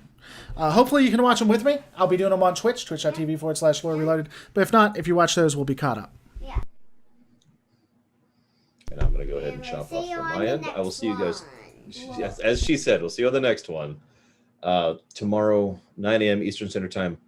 Hopefully, I'll be playing FF14. I'm still running into technical issues on that, which I need to solve tonight. But otherwise, I'll see you guys there.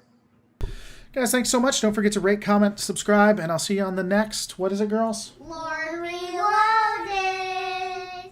That's going to give you diabetes right there. That is so cute.